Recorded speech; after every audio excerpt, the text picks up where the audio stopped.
में बहुत अच्छे से उतार कर रखी है। भगवान के सामने जब जाओ और प्रार्थना करो तो वो प्रार्थना तुम्हारी खुद की होना चाहिए, किसी की लिखी और पढ़ी हुई प्रार्थना से नहीं। अपनी लिखी, अपनी लिखने की भी जरूरत नहीं है। अपने भाव से, अपने हृदय से, अपने चित्त से, अपने मन से आप भगवान को जो कहोगे भगवान स्वीकार करता है।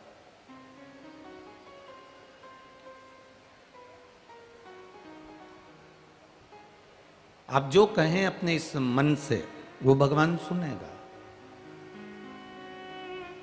एक लिखी लिखाई प्रार्थना, एक लिखी लिखाई बात हम बार बार भगवान से कहें कि भगवान इतने विशाल हैं, भगवान इतने करुणा सागर हैं, भगवान इतने दया सागर हैं, भगवान इतने निर्मल हैं, भगवान आप कैलाश पर्वत की तरह विशाल हो, भगवान आप करुणा सागर हो, भगवान आप दया सागर हो। ये सब प्रार्थना एक पुरानी है। नई प्रार्थना वो है कि हम भगवान के सामने जाकर अपनी खुद की गलतियों को महादेव को बता दें और उनके सामने कह दें हम जैसे हैं वो आपके हैं।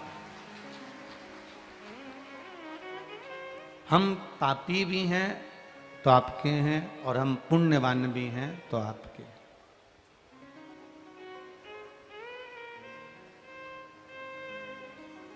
हम भगवान से अपने दिल की बात कहें, हम भगवान से अपने मन की बात कहें,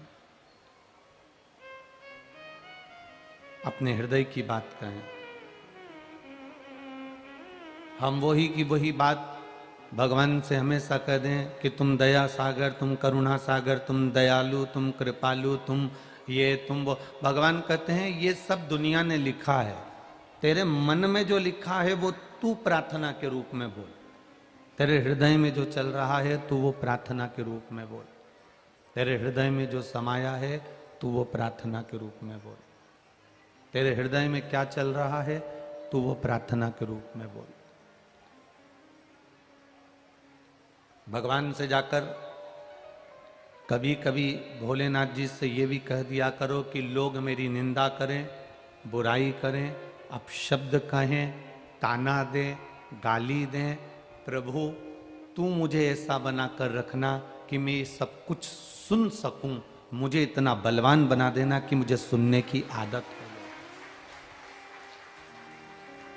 जरा सा किसी ने कुछ बोला और मुझे क्रोध आ गया, जरा सा किसी ने कुछ बोला और मैं गुस्सा कर जाऊं, ये ठीक नहीं है। जरा सा किसी ने कुछ बोला और मुझे गुस्सा आ गया, क्रोध आ गया, अपशब्द कहने लगा, ये ठीक नहीं है। आप भगवान से कहो, दुनिया के लोग अगर मुझे ताना दे, दुनिया के लोग मुझे गाली दे, दुनिया के लोग मुझे अपशब्द कहें, दुनिया के लोग मुझे आड़ा टेढ़ा बोलें, तो मुझे आप ऐसा बना देना कि मैं सब कुछ सुन लूं। जिसने सुनने की आदत डाल ली उसकी जिंदगी सार्थक हो गई। आज सबसे बड़ी आफत ये पड़ी हुई है कि कोई किसी की सुनने को तैयार नहीं। सास कहती है मैं घर की बड़ी हूं, मैं किसी की सुन के नहीं चलूंगी। बहू कहती है मेरे मायके में मैंने किसी की नहीं सुनी तो क्या तुम्हारे घर की सुनूंगी। पिता कहता है मैं किसी की नहीं सुनूंगा। बेटा कहता है मुझे किसी से मतलब नहीं, मैं किसी की नहीं सुनूंगा। ताऊ कहता है मैं किसी की नहीं सुनूंगा। चाचा कहे मैं किसी की नहीं सुनूंगा। काका जी कहे मैं किसी की नहीं सुनूंगा। सब ऊंचे बन गए, सब बड़े बन गए और कोई किसी की सुनने को तैयार नहीं है। मैं किसी की नहीं सुनूंगा, मैं घर की बड़ी, मैं किसी की नहीं सुनूंगी, मैं किसी की नहीं सुनूंगी। केवल एक सियोर वाला महाराज है जो सबकी सुनेगा। सुनने की आदत डालिए और आप जिस दिन सुनने की आदत डाल लोगे, जिस दिन आपने सुनने की आदत डाल ली, दुनिया में आपके बराबर क्वालिटीवान कोई नहीं होगा। इतनी क्वालिटी आपके अंतर्गत आ जाएगी। आप सुनो।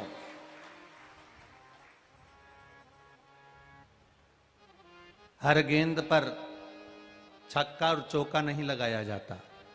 बोलो लगाते हैं क्या? अरे जम के तो बोलो। नहीं, हर गेंद पर छक्का और चौका नहीं लगाया जाता। इंतजार करा जाता है कि कोई बॉलिंग करने वाला आएगा, उसका इंतजार है, और ये मेरे समय पर आना चाहिए। जैसे पहले अपन लोग एग्जाम देते थे, पहले आपका हमें नहीं मालूम, परंतु हम अपना कहें या अपने मित्रों का कहें, तो जब हम परीक्षा देने जाते थे तो भगवान से प्रार्थना करते थे हमारे वो टीचर की ड्यूटी मेरे कमरे में लगना चाहिए। आपके साथ में भी ऐसा होता था क्या? अरे बोलो, जम के बोलो जरा, उसमें क्या झूठ बोलना होता था ना कि मेरे वो टीचर की ड्यूटी मेरे समय पर लगना चाहिए। क्यों? अगर वो टीचर मेरा उस समय पर ड्यूटी पर होगा तो यह पक्का है मेरा एक आध क्वेश्चन तो वो हल करा देगा, ये निश्चित है। हम ढूंढ रहे हैं कि मेरे उस टीचर की ड्यूटी मेरे कमरे में होना चाहिए जिससे मेरी पहचान है, जो मुझे जानता है। बस यही कथा कर रही है। अंतिम समय में जब प्राण छूटे तो भोलेनाथ जी से कह देना मेरे मृत्यु के समय पर आपकी ड्यूटी होना चाहिए, फिर मैं प्राण छोड़ भी दूं तो कोई दिक्कत नहीं है। अंत समय प्रभु आना पड़े,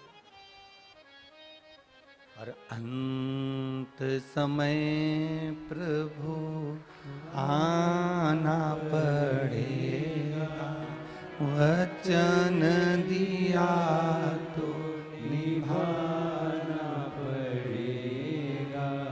आए ना आए प्रभु कुटुंब कबीला, अंत समय प्रभु आना पड़े। हम इंतजार करते हैं, हम विचार करते हैं कि मेरे एग्जाम के समय पर मेरे रूम में, मेरे कक्ष में, मेरी टेबल के पास मेरा परिचित वो टीचर होगा तो एक का क्वेश्चन हल करा देगा और मुझे थोड़ा सा बता देगा। अंतिम समय में भी, अंत बिंदु में भी, अंतिम समय, अंत बिंदु में भी अगर मेरे परमात्मा से आपकी पहचान है तो आप भगवान से ये प्रार्थना अपनी खुद की है। पढ़ी लिखी प्रार्थना नहीं करना हमको। हम भगवान से अपने मन की बात कह दें, यही प्रार्थना। हम भगवान से अपने दिल की बात कह दें, यही प्रार्थना। हम भगवान से अपने हृदय की बात कह दें, यही प्रार्थना।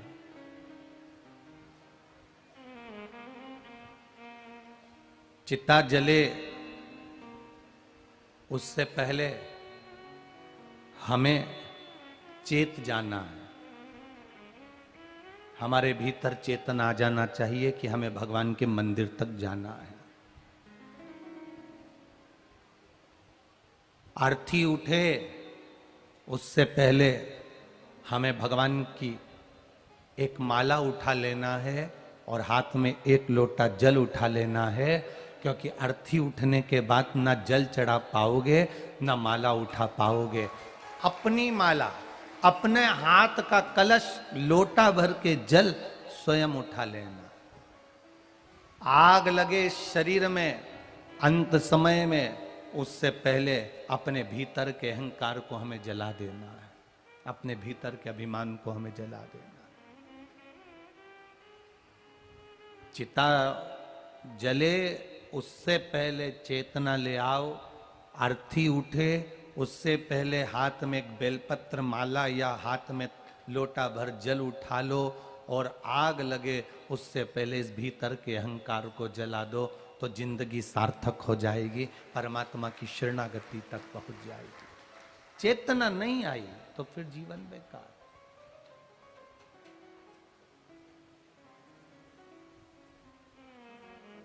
मैंने तेरे ही भरोसे बाबा, तेरे ही भरोसे हवा बिच उड़ती जावांगी।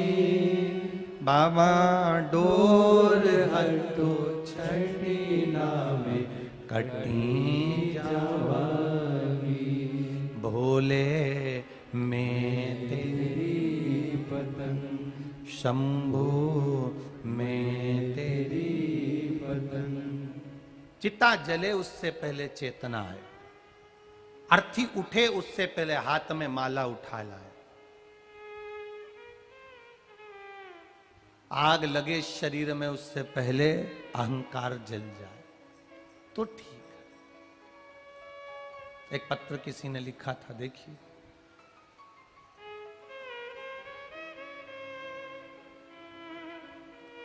अनीता देवी,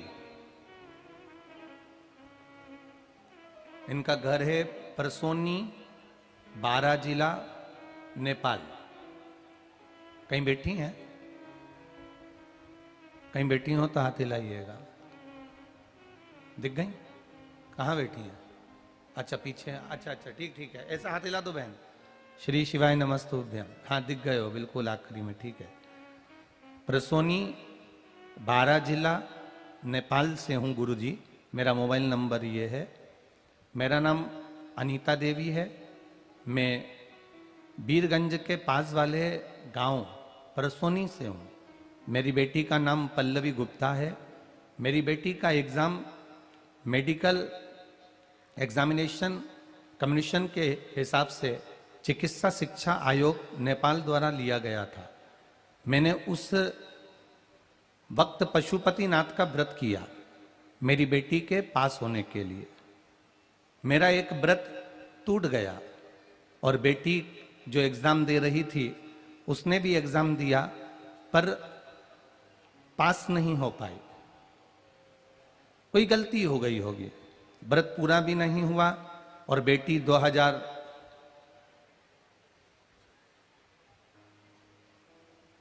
पास नहीं हो पाई। तब मेरी बेटी ने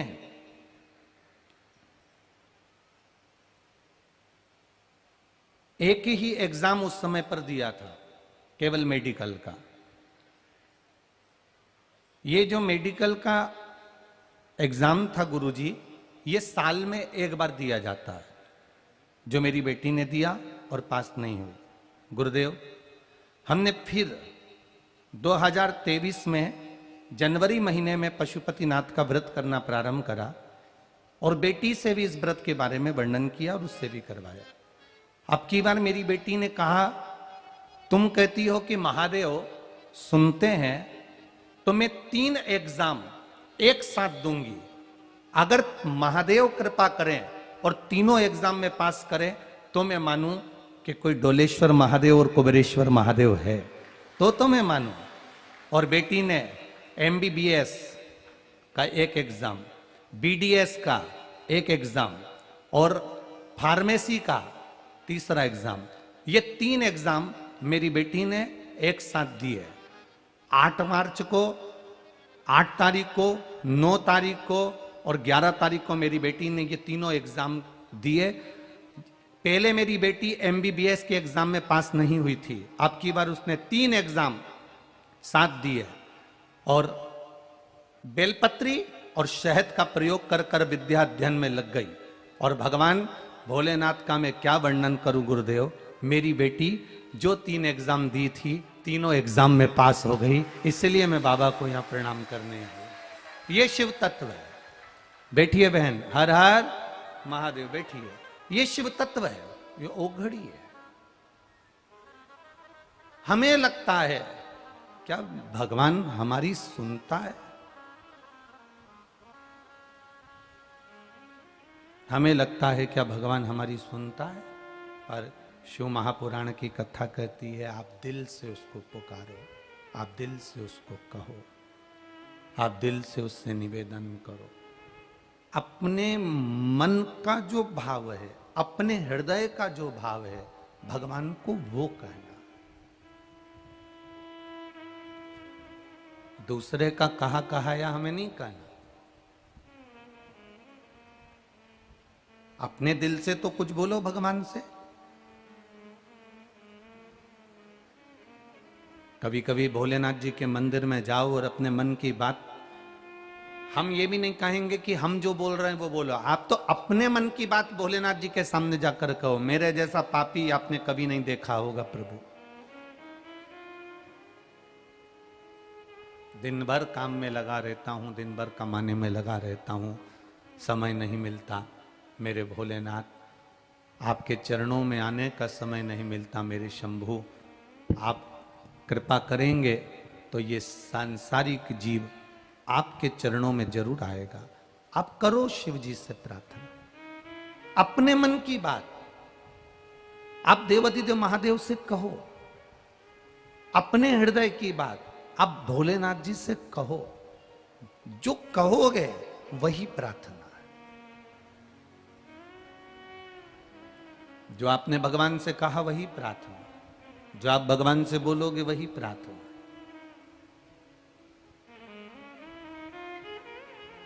हम वही रटी रटाई बात, तू दया का सागर है, तू करुणा का सागर है, तू ये है, तू वो है, हम वही रटी रटाई ना ना ना, अपने दिल का बोलो। एक छोटा सा बच्चा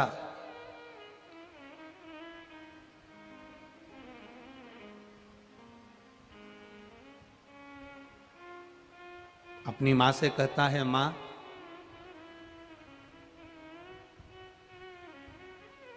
एक छोटा सा कलश में जल दे दे, मैं भी शिव जी को चढ़ाने जाऊंगा। और शिव मंदिर में जब जल चढ़ाने के लिए गया, देखा उस छोटे से बच्चे ने कि बहुत सारा कीचड़ हो रहा था या आसपास में बहुत पानी हो रहा था। बच्चे ने अपना शर्ट उतारा, आसपास पोछा लगाकर जो लोटे का जल था वो महादेव को ना चढ़ाकर शर्ट को धोकर वापिस पहनकर घर आ गया। माँ ने पूछा, तेरा कपड़ा गीला क्यों हो रहा है? तू महादेव को जल चढ़ाने गया था। माँ, बहुत कचरा हो रहा था, मैंने सफाई कर दी ना, इसलिए मेरा शर्ट गंदा हो गया। भाव देखिए बच्चे का। अगर आज उस बच्चे ने शंकर के मंदिर के निर्माल्य को उठाकर एक और रखा, सफाई करी, तो ये निश्चित है उसके भी जीवन की राहें मेरा भोलेनाथ साफ कर देता है। जो दिल से कर रहा, दिल से पुकार रहा।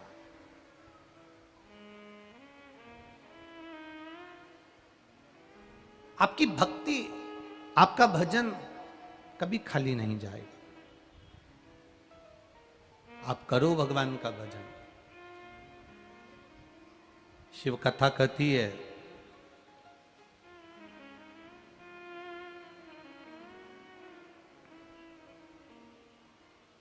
गज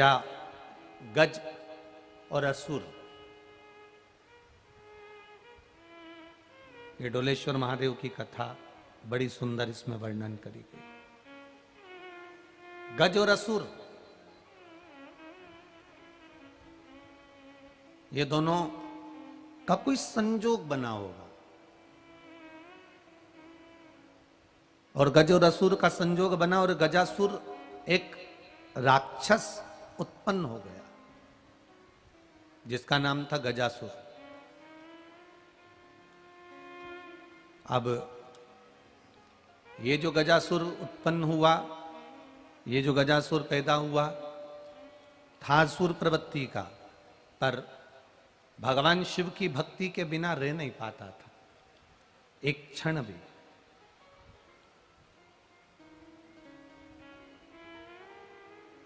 एक क्षण भी भगवान शंकर की भक्ति के बिना नहीं रहता।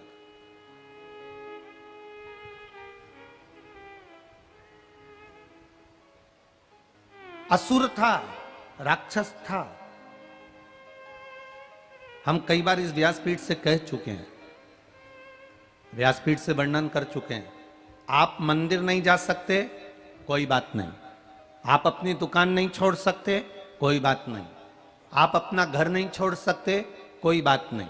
हमने यहां तक व्यासपीठ से कहा, आपके परिवार अगर मंदिर जाने से चिढ़ते हैं, आपके परिवार आपको कथा में भेजने से चिढ़ते हैं, आपके परिवार आपको कथा तक भी नहीं आने देते, तो शिव महापुराण की कथा कहती है मत जाओ, अपने घर में रहो। टीवी के सामने कथा सुन लो, मोबाइल पर कथा सुन लो। अगर किसी को चिढ़ लगती है कि तुम मंदिर मत जाओ, आप घर पर कथा सुन लो। आपका मन पर भगवान से इतनी प्रार्थना जरूर करना कि तू मेरे घर के लोगों का ऐसा स्वभाव बना देना कि ये खुद मुंह से बोले कि शंकर के मंदिर चली जा।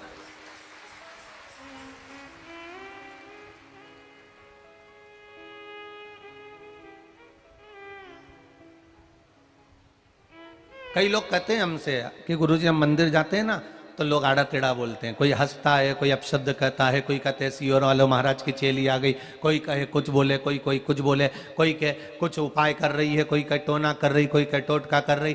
अरे कहने वाला कुछ भी कहेगा, जो महादेव को नहीं छोड़ सकते वो तुम्हें छोड़ेंगे क्या? शंकर भगवान नंदी पर बैठकर जा रहे हैं और किसी व्यक्ति ने भगवान शंकर को देखकर अपने परिवार वालों से कह दिया, देखो एक नंदी और दोनों साथ बैठ के जा रहे हैं। शंकर भगवान नीचे उतर गए, पार्वती को बिठा कर ले गए नंदी पर। तो फिर किसी ने कह दिया, देखो कहां बुद्धि मारी गई, जोरू का गुलाम है, पत्नी को बिठा कर ले जा रहा है, खुद पैदल चल रहा है। शंकर भगवान ने पत्नी को नीचे उतार दिया, खुद बैठ कर जाने लगे। तो दुनिया के लोग कहने लगे, बताओ बेचारी पत्नी को पैदल चला रहा है, खुद बैठ कर जा रहा है। शंकर भगवान पति पत्नी दोनों नीचे उतर गए, नंदी को खाली ले जा रहे थे। तो दुनिया के लोगों ने कह दिया, अकल कहां मारी गई, इतना बड़ा नंदी है, दोनों को बैठ कर चले जाना चाहिए। ये दुनिया के लोग हैं, कहे बिना नहीं रहेंगे। आपका फर्ज है शंकर के मंदिर जाना, आपका फर्ज है भगवान का भजन करना, आपका फर्ज है भगवत स्मरण करना, आपका फर्ज है भगवान की भक्ति में डूबना, आपका फर्ज है गले में रुद्राक्ष धारण करना, आपका फर्ज है रुद्राक्ष का जल शिव को चढ़ाकर आचमन करना, आपका फर्ज है भगवान शंकर का श्री शिवाय नमस्तुभ्यम मंत्र का जाप करना, आपका फर्ज है पंचाक्षर मंत्र नमः शिवाय बोलना, आपका फर्ज है षडाक्षर मंत्र ओम नमः शिवाय बोलना, आपका फर्ज है भगवान के चरणों में,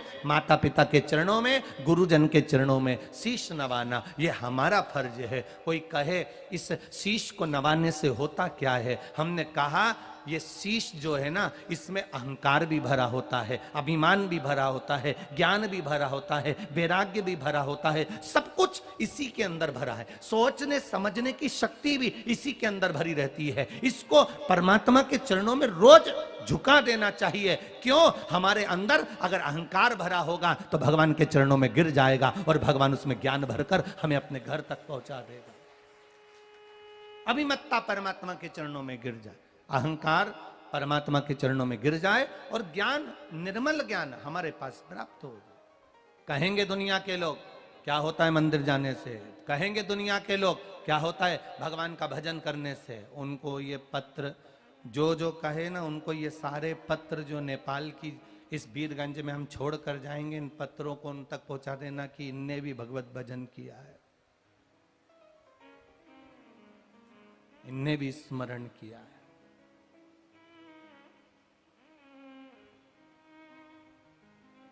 ये सहज नहीं, साधारण नहीं है भारत। मेरे बाबा तेरी नौकरी सबसे बढ़िया है, सबसे खरी, तेरे दरवाजे की चाकरी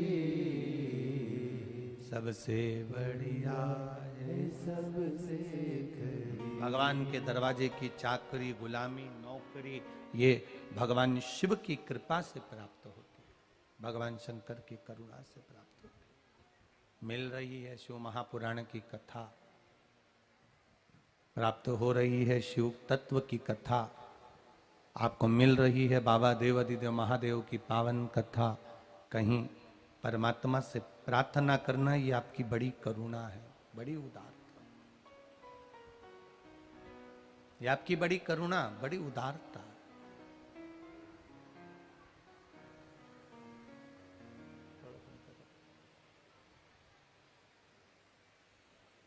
ये तेरी कृपा है, ये तेरी उदारता है, ये तेरी दया है। हमारी सामर्थ्यता नहीं कि हम कुछ कर सके। गजासुर, गज और असुर, ये दोनों मिले और एक असुर का निर्माण हो गया, एक राक्षस प्रकट हो गया जिसका नाम गजासुर है।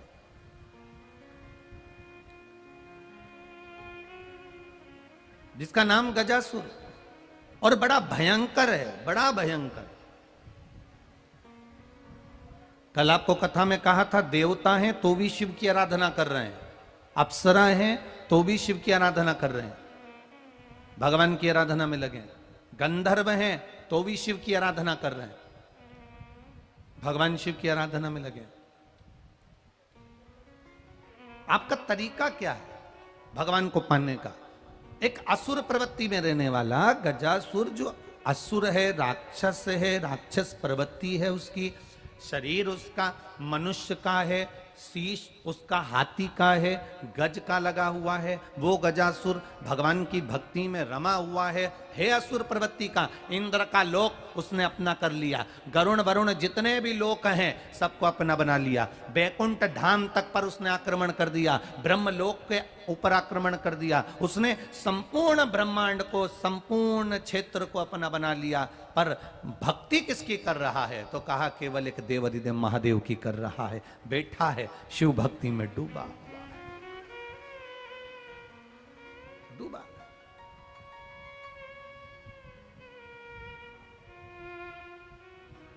हम कई बार ऐसा काम कर जाते हैं कि उसमें हमें ऐसा लगता है कि हमने पुण्य कमाया। एक टीचर ने बच्चों से पूछा, एक बच्चे से पूछा, खड़े हो जी सर, तुमने कभी कोई पुण्य का कार्य किया है? जिंदगी में कोई अच्छा कार्य किया है? बच्चा बोला जी सर, मैंने एक पुण्य का कार्य किया। कौन सा पुण्य का कार्य किया? एक महिला सामान लेके अपने घर जा रही थी, मैंने उसके पीछे कुत्ता छोड़ दिया। टीचर ने कहा इसमें पुण्य का कार्य क्या हो गया? मैंने कुत्ता जब पीछे छोड़ा तो महिला जल्दी जल्दी घर पहुंच गई। अब मुझे पुण्य मिला कि नहीं मिला? टीचर ने माथा ठोक लिया, बताओ उसको कुत्ता काट देता तो ये कोई पुण्य है?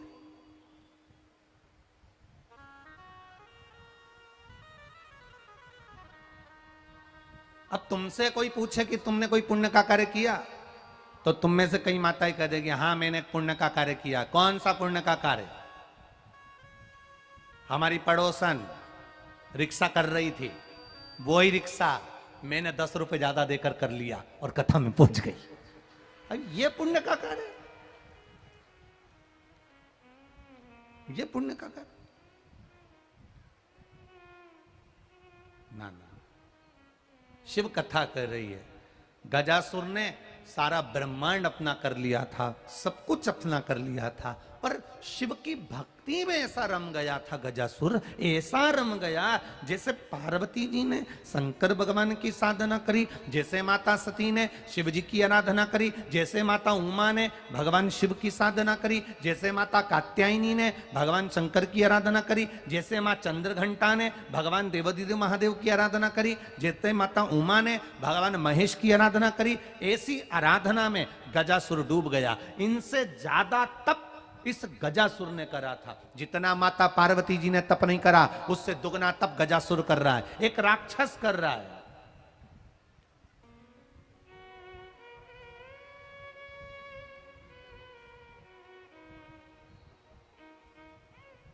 एक राक्षस इतना तप करा, इतना तप करा, पार्वती जी महादेव को देखकर बस अचिंभित थी कि शिव जी इस गजासुर को देखते हैं और प्रसन्न हो जाते हैं। महादेव इसको देखते हैं और प्रसन्न हो जाते हैं। आखिर इसकी प्रसन्नता का कारण महादेव से पूछा गया। पार्वती जी ने शंकर भगवान से पूछा आप प्रसन्न क्यों हो रहे हो? शंकर भगवान बोले ये हाथी का मुंह लगा है और शरीर पूरा मनुष्य का है, असुर का है, और ये मेरी भक्ति कर रहा है, इतनी सुंदर भक्ति कर रहा है कि इसको देखकर मुझे प्रसन्नता हो जाती है।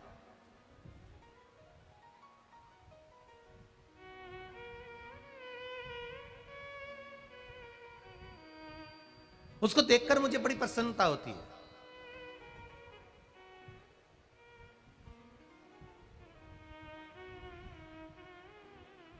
कभी कभी ऐसा होता है, एक वीडियो किसी भाई ने सीहोर भेजा और उस सीहोर से वो वीडियो हमारे पास में यहाँ नेपाल आया। उसमें एक छोटा सा बच्चा सोफे पर बैठा हुआ है और कोई उसके यहाँ मेहमान आया होगा तो उस मेहमान से वो बात कर रहा होगा, और बात करते करते उस मेहमान ने उस बच्चे से पूछ लिया, क्या तुम शंकर जी के मंदिर जाते हो? वो वीडियो बहुत सरल भाषा में, मतलब देसी भाषा में वो वीडियो है, कभी योग लगेगा तो आपको वायरल करेंगे और सुनना उसको। बच्चे देसी भाषा में बात कर रहे, क्या तुम शिव मंदिर जाते हो? बच्चा कहता है हाँ, हम अबई तो गए थे शिव मंदिर। अच्छा, शिव जी को जल चढ़ाना आता है? हाँ। वो बच्चे ने शंकर जी को जल चढ़ाने का पूरा क्रम मेहमान को बता दिया कि जल कैसे चढ़ाया जाता है। एक आश्चर्य वाली बात है, और ये मेरा विश्वास कहता है,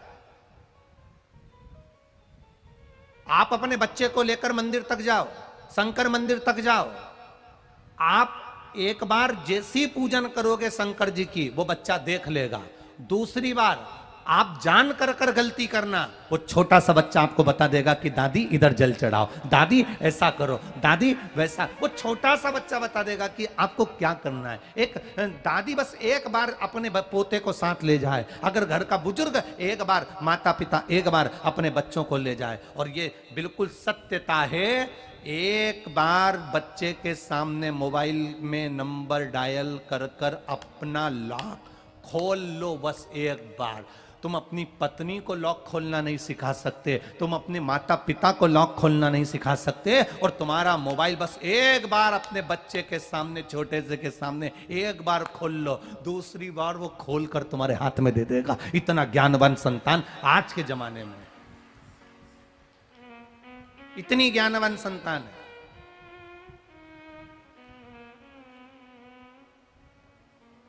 लोग कहते हैं लैपटॉप अपने साथ में रखो, हम कहते हैं लल्लन टॉप अपने साथ में रखो। ये जो आपकी औलाद है ये लैपटॉप से कम नहीं है। कभी कभी इतनी ऊंची बात कह जाती है, इतना ऊंचा शब्द कह जाती है कि लोग समझ नहीं पाते। एक छोटा सा बच्चा अपनी दादी की गोद में बैठा, और दादी की गोद में बैठकर छोटे से बच्चे ने दादी का गाल को हाथ लगा कर कहा, दादी ओ दादी। दादी बोली, हाँ रे बेटा, अपने पड़ोस में वो पप्पू रहता है ना, हाँ, उसके यहाँ पर आज नुक्ती का रायता बना, आलू की सब्जी बनी, चने की सब्जी बनी, पूड़ी बनी, अमरस बना। इतने में दादी बोली, बेटा उसकी दादी मर गई ना, इसलिए उसका बारवा है, इसलिए उसके यहाँ बना है। इतने में बच्चे ने दादी के दोनों गाल पकड़कर बोला, दादी अपने घर कब बनेगा? दादी ने एक दिया धर के उसको, एक बता, मुझे निपटा रहा है, मुझे। छोटा बच्चा, आप उसको जो सीखेगा वो करेगा, जो सीखेगा। आप क्या सिखा रहे हो वो सीख जाएगा, आप क्या बता रहे हो वो बता देगा। एक छोटा सा बच्चा अपनी दादी के पास जाकर बोला, दादी ओ दादी। दादी बोली, क्या है? एक बार तू टे बोल, टे। दादी बोली, क्या होता है टे? नहीं बस तू ऐसा बोल, टे। दादी बोली, मैं नहीं बोलूंगी, पहले बता मुझे टे क्यों बुलवा रहा है। दादी तू टे तो बोल। दादी ने कहा, नहीं बोलूंगी, तू बता टे क्यों बुलवा रहा है। दादी ने 5 रुपए निकाले, बच्चे को दिए, और बच्चे को देकर कहा, अब बता तू मुझसे टे क्यों बुलवा रहा है। दादी, रात को मम्मी पापा पलंग पे बैठ के बात कर रहे थे, जब बुढ़िया टे बोल जाएगी सारी प्रॉपर्टी अपनी हो जाएगी, सारी प्रॉपर्टी। उस दिन से दादी ने पोते को 10 रुपए देना चालू कर दिए तुरंत, कि ये अभी बताएगा। ये लैपटॉप से ज्यादा आगे है। कौन? अरे जम के तो बोलो, लल्लन टॉप। ये लैपटॉप से आगे। आप एक बार बस भगवान के भजन में इसको लगा दो, आप एक बार इसको मंदिर ले जाना चालू कर दो, आप इसको एक बार भगवान की पूजन करना बता दो, आप इसको एक बार शिव जी पे जल चढ़ना बता दो, आप इसको एक बार मंदिर का दरवाजा बता दो। आज दुनिया के लोग सबसे ज्यादा, हम निवेदन करना चाहेंगे, आज छोटे छोटे बच्चे अगर मंदिर तक जाना सीख गए तो आने वाले समय को, सनातन धर्म को कोई नीचे नहीं गिरा सकता। ये सनातन धर्म बढ़ता चले जाएगा, ये हिंदू धर्म बढ़ता चले जाएगा, हमारा सनातन धर्म अग्रणी बढ़ता चले जाएगा। सबसे बड़ी तकलीफ कहां पर है? हम बुजुर्गों को सुधारने में लगे हैं, हम नवयुवकों को सुधारने में लगे हैं, पर आने वाली पीढ़ी जो बच्चों से चालू हो रही है, इस पीढ़ी को सुधारने में नहीं लगे हैं। इन बच्चों को हम कॉन्वेंट में भेजना चाहते हैं, इन बच्चों को अच्छे स्कूल में भेजना चाहते हैं, पर इन बच्चों को मंदिर के दरवाजे नहीं भेजना चाहते। क्यों? क्योंकि तुम्हें लगता है हमारा बच्चा मंदिर जाएगा तो लोग हंसेंगे, हमारा बच्चा मंदिर जाएगा, जल चढ़ाएगा तो लोग हंसेंगे। एक निवेदन है, केवल एक अपना देश, मैं नेपाल देश की भी बात कर रहा हूं, मैं भारत की भी बात कर रहा हूं, मैं मेरे भारत देश की भी बात कर रहा हूं, नेपाल देश की भी बात कर रहा हूं। इस नेपाल देश में और भारत देश में कई संबंध निभाए जाते हैं। हमारे यहां माता को माता कहा जाता है, बोलो कहते कि नहीं कहते? पिता को जम के बोलो, पिता कहा जाता है। हमारे यहां जो धर्म पत्नी के माता पिता हैं उनको भी माता पिता कहा जाता है। हमारे यहां पिताजी के जो बड़े भाई होते हैं उसको ताऊ कहा जाता है। बोलो बोलो रे बोलो, बोलते कि नहीं बोलते? नेपाल में कहते कि नहीं कहते? ताऊ कहते हैं। पिताजी से छोटे हैं उनको काका जी कहा जाता है, चाचा जी कहा जाता है, उनको अंकल कहा जाता है। मौसा जी हैं, हमारी मम्मी के बहन के पति हैं, उनको मौसा जी कहा जाता है। मम्मी की बहन है उनको मौसी कहा जाता है। पापा की बहन है उनको बुआ कहा जाता है। पापा की बहन के जो पति हैं उनको फूफा जी कहा जाता है। हमारी मम्मी के जो भाई हैं उनको मामा कहा जाता है। उनकी धर्म पत्नी को मामी कहा जाता है। हमारी मम्मी की जो मम्मी हैं उनको नानी कहा जाता है। हमारे पिता की जो माता हैं उनको दादी कहा जाता है। केवल भारत और नेपाल देश ऐसा देश है जहां इतने सारे संबंधों को सजोया जाता है, आत्मा को परमात्मा से जोड़ा जाता है। बाकी के देशों में जाकर घूम कर आना, अगर काम वाली काम कर कर जाएगी तो भी उसको आंटी कहेंगे, और तुम्हारे पास में जो मैडम रहती उसको भी आंटी कहेंगे, और तुम्हारे घर में जो बर्तन मांजे उसको भी आंटी कहेंगे, जो पोछा लगाए, बोलते जाओ, उसको भी आंटी कहेंगे, जो तुम्हारे घर में आकर बच्चों को संभालेगी उसको भी आंटी कहेंगे, और जो तुम्हारी पत्नी की माँ होगी उसको भी आंटी कहेंगे, और जो तुम्हारे रिश्तेदार होंगे उनको भी केवल आंटी और अंकल कहेंगे। ये दो संबंध पूरे देशों में चलते हैं, पर भारत देश और नेपाल देश ऐसा देश है जिसमें सारे संबंध चलते हैं, आत्मा से परमात्मा तक के संबंध चलते हैं। ये आंटी और अंकल का देश नहीं, ये माता पिता का देश है, आत्मा परमात्मा का देश है, बहन भाई का देश है, पति पत्नी का देश है, एक बहन बहन का, एक भाई भाई का देश है, एक गुरु और शिष्य का देश है, एक बड़े और छोटों का देश है। ये साधारण देश नहीं है, जहां पर आज भी सनातन धर्म जीवित है।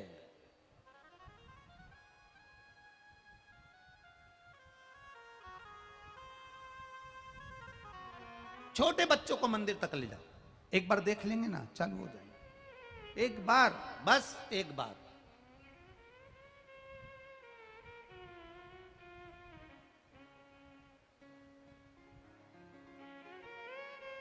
स्कूल जाने से पहले उनके हाथ में एक छोटा सा पानी का लोटा देकर कहो शिव जी को चढ़ा कर आओ।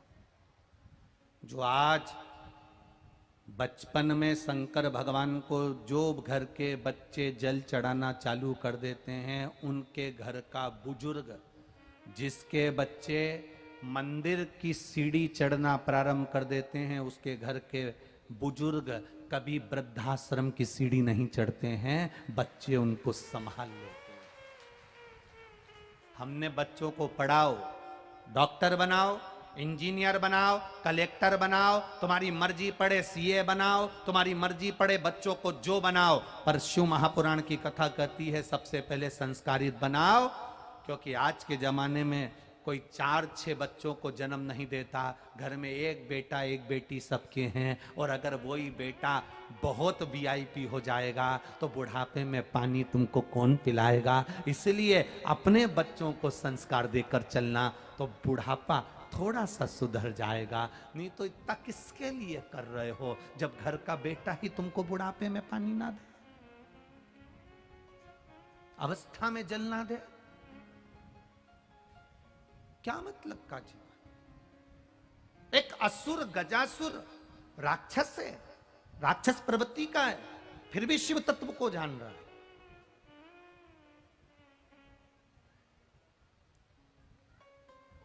जो धर्म की निंदा करे, जो हमारे सनातन धर्म की निंदा करे, जो हमारे हिंदू धर्म की निंदा करे, जो हमारे भगवान की निंदा करे, जो हमारे इष्ट की निंदा करे। हमारे कई ऐसे लोग हैं जो धर्म की और भगवान की निंदा में 24 घंटे लगे रहते हैं, वेद पुराण और शास्त्रों की निंदा में लगे रहते हैं। दिन भर उनका एक काम रहता है 24 घंटे धर्म की निंदा करना और भगवान की निंदा करना। जो तुम्हें धर्म की निंदा करता हुआ नजर आ जाए और भगवान की निंदा करता हुआ नजर आ जाए, वेद पुराण शास्त्र की निंदा करता नजर आ जाए, समझ लेना उसका विनाश का समय करीब में आ गया। अब उसको कोई बचाने वाला नहीं है, वो नष्ट होगा, ये निश्चित है। उसकी विनाश काले विपरीत बुद्धि, उसकी चित्त बुरी हो गई, उसका ध्यान बुरा हो गया।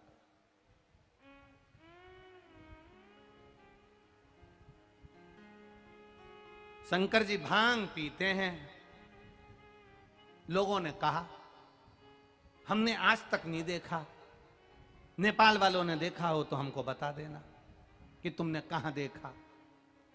शंकर जी गांजा पीते हैं। लोगों ने कहा हमने नहीं देखा, तुमने देखा हो तो बता देना, तुमने देखा हो तो बता देना।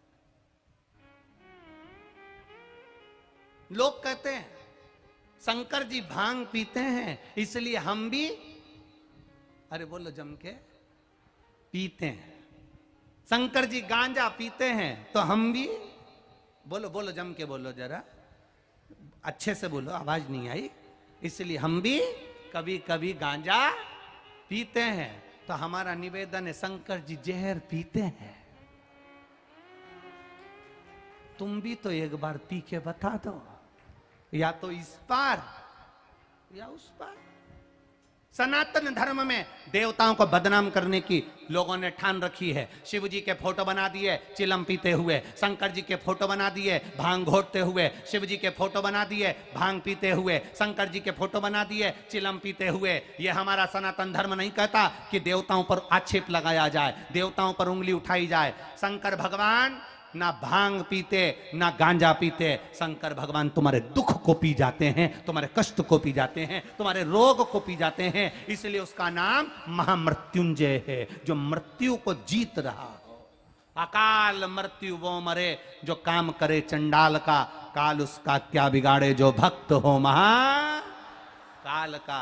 शिव का उपासक, शंकर का उपासक, भगवान शंकर ना गांजा पीते ना भांग पीते। मेरा शिव तुम्हारे हृदय का विलाप, दुख, कष्ट, रोग ये सब पीते हैं। केवल तुम एक लोटा जल चढ़ाओ, वो तुम्हारे दुख को निगल जाएगा। जो कहते हैं भांग शिव जी का प्रसाद है, जो कहते हैं गांजा शंकर जी का प्रसाद है, हम उनसे कहते हैं जहर भी प्रसाद है, चखो चखो चखो जाओ। बड़े अंदाज में कह देते हो शंकर जी की बूटी, शंकर जी का प्रसाद, शंकर जी का प्रसाद। तो एक आध बार निपटा जा, शंकर जी का प्रसाद। क्यों देवताओं को बदनाम करना? जो हमारे सनातन धर्म की निंदा करे, हमारे देवताओं की निंदा करे, समझ लेना उसकी विनाश काले विपरीत बुद्धि हो गई, मृत्यु के करीब में पहुंच गया, नष्ट होने के करीब में पहुंच गया, नष्ट हो गया।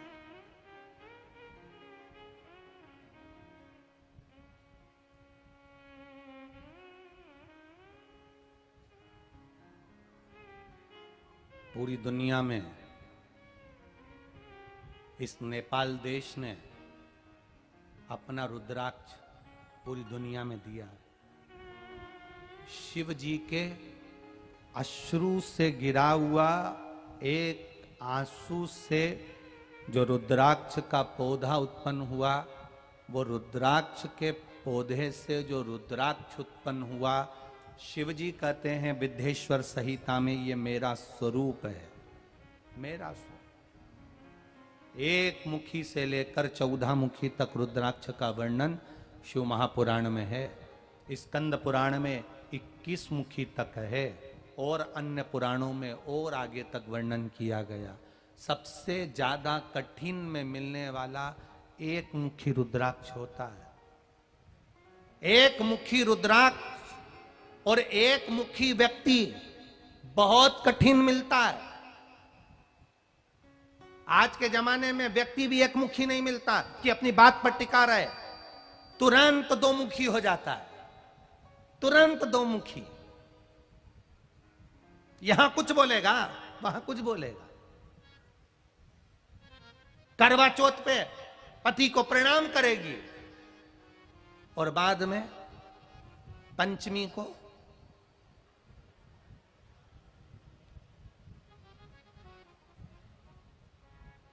तेरे घर के बहू बेटा पे भीड़ पड़ गई भारी,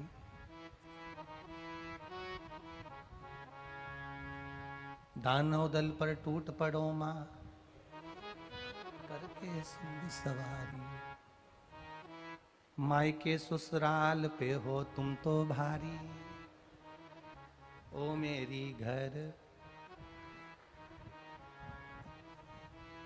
क्या कहूं, भारी।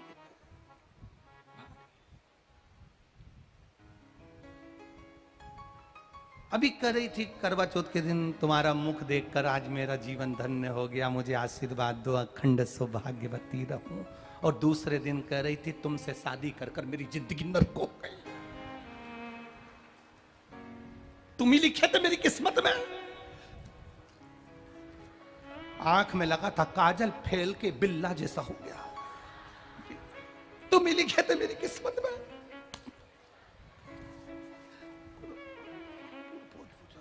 यहां भी लाली लगी थी, पूरी फेल गई। हनुमान चालीसा की लाइन याद आ जाए, सुंदरकांड की, जस जस सुरसा बदन बढ़ावे।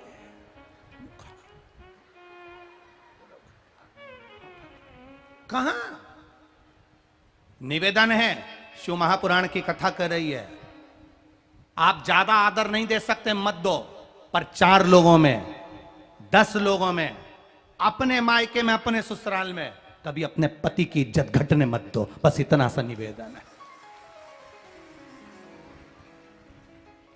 सम्मान दीजिए, आदर दीजिए। आप दूसरे को सम्मान देना चालू करोगे, आपको सम्मान मिलेगा। आप दूसरे को आदर देना चालू करोगे, आपको आदर मिलेगा। आप दूसरे को अगर नमन करना प्रारंभ करोगे, आपको भी दुनिया नमन करेगी। आप दूसरे को आतिथ्य देंगे तो दुनिया आपको आतिथ्य देगी।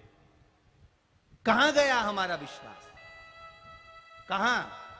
एक असुर, गजासुर, जिसका मुख हाथी का है, शरीर राक्षस का है, पूरा ब्रह्मांड उसने अपना कर लिया, पर शंकर की भक्ति में लगा रहा। ऐसी भक्ति कि पार्वती जी भी डोल गई। पार्वती जी ने पूछ लिया तुम इतने मुस्कुरा क्यों रहे हो? शंकर भगवान कहते हैं उसकी भक्ति के आगे मैं मुस्कुरा रहा।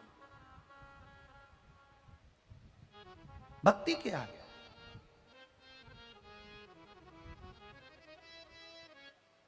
आप उसकी भक्ति के आगे क्यों मुस्कुरा रहे हो? शंकर जी कहते हैं उसके बराबर कोई भक्ति नहीं कर सकता। अच्छा, तो फिर आप उसको वर देने क्यों नहीं जाते? आप उसको आशीर्वाद देने क्यों नहीं जाते? शंकर भगवान कहते हैं अगर मैं आशीर्वाद देने चले गया और उसने भजन करना बंद कर दिया तो? एक दरवाजे पर एक भिखारी भीख मांगने के लिए भिक्षुक आता, अंदर बूढ़ी माँ भोजन बनाती, वो बाहर खड़े होकर भजन गाता, चिल्लाता, भोजन ला दो, कुछ दे दो। बूढ़ी मां अंदर बैठी रहती, बूढ़ा व्यक्ति चिल्लाता रहता। घर में उसकी बेटी बैठी थी। उस बेटी ने अपनी मां से कहा, मां ये भिखारी आता है, तू इसको रोटी देती है, सब्जी देती है, तो पहले क्यों नहीं दे देती? जब वो बेचारा भिखारी जाने लगता है तब तू उसको बुलाकर रोटी देती है। तो माँ कहती है बेटा वो भिखारी इतनी अच्छे भजन गाता है कि मेरा मन भजन में लग जाता है। मैं चाहती हूँ मैं बाद में दूंगी, पहले वो भजन गा तो ले। कोई कोई भक्ति में डूबने वाला ऐसा होता है। कई लोग कहते हैं बाबा हमारी क्यों नहीं सुनता, बाबा हमारी क्यों नहीं सुनता। कई बार भगवान को तुम्हारा जल चढ़ाना, तुम्हारा कहना, मंदिर तक आना भगवान को इतना अच्छा लगता है कि भगवान कहता है अगर मैं दे दूंगा, इसने मांगा पुत्र दे दो, इसने मांगा संतान दे दो, इसने मांगा नौकरी दे दो, इसने मांगा ऐसा कर दो, और मैंने कर दिया, और इसने मंदिर आना बंद कर दिया, तो इसलिए भगवान थोड़ा आराम से देता है कि मेरा भजन करेगा तो मुझे अच्छा लगेगा, दूंगा। पर पहले तू भजन तो कर ले, तू स्मरण तो कर ले, तू मंत्र तो जप ले, दूंगा मैं।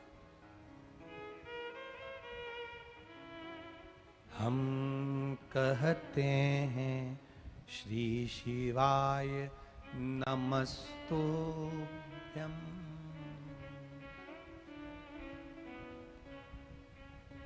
अपने मुख से हम भजन करें और पूरे आश्रित होकर, पूरे आश्रित होकर।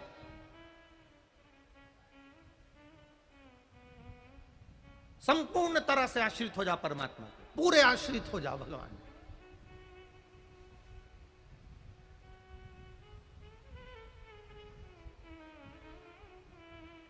पूरे आश्रित। एक फ्लाइट में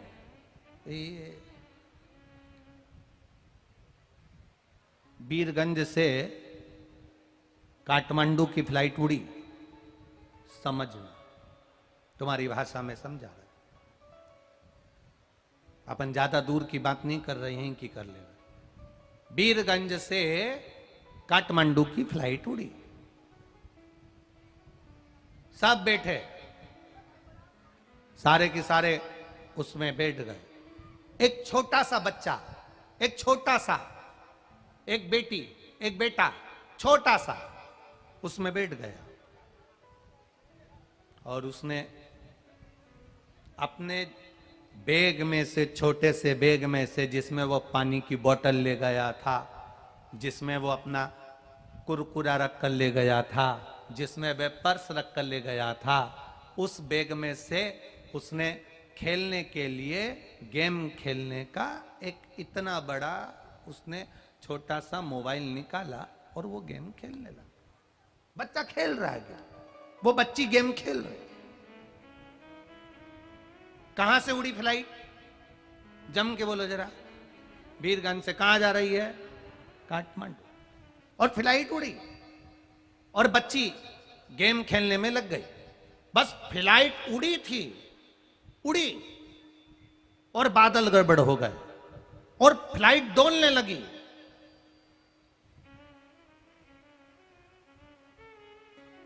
तुरंत पायलट ने कह दिया मौसम गड़बड़ है, सीट बेल्ट बांध लो, हो सकता है कि फ्लाइट को उतारना पड़ जाए, बांधो सीट बेल्ट।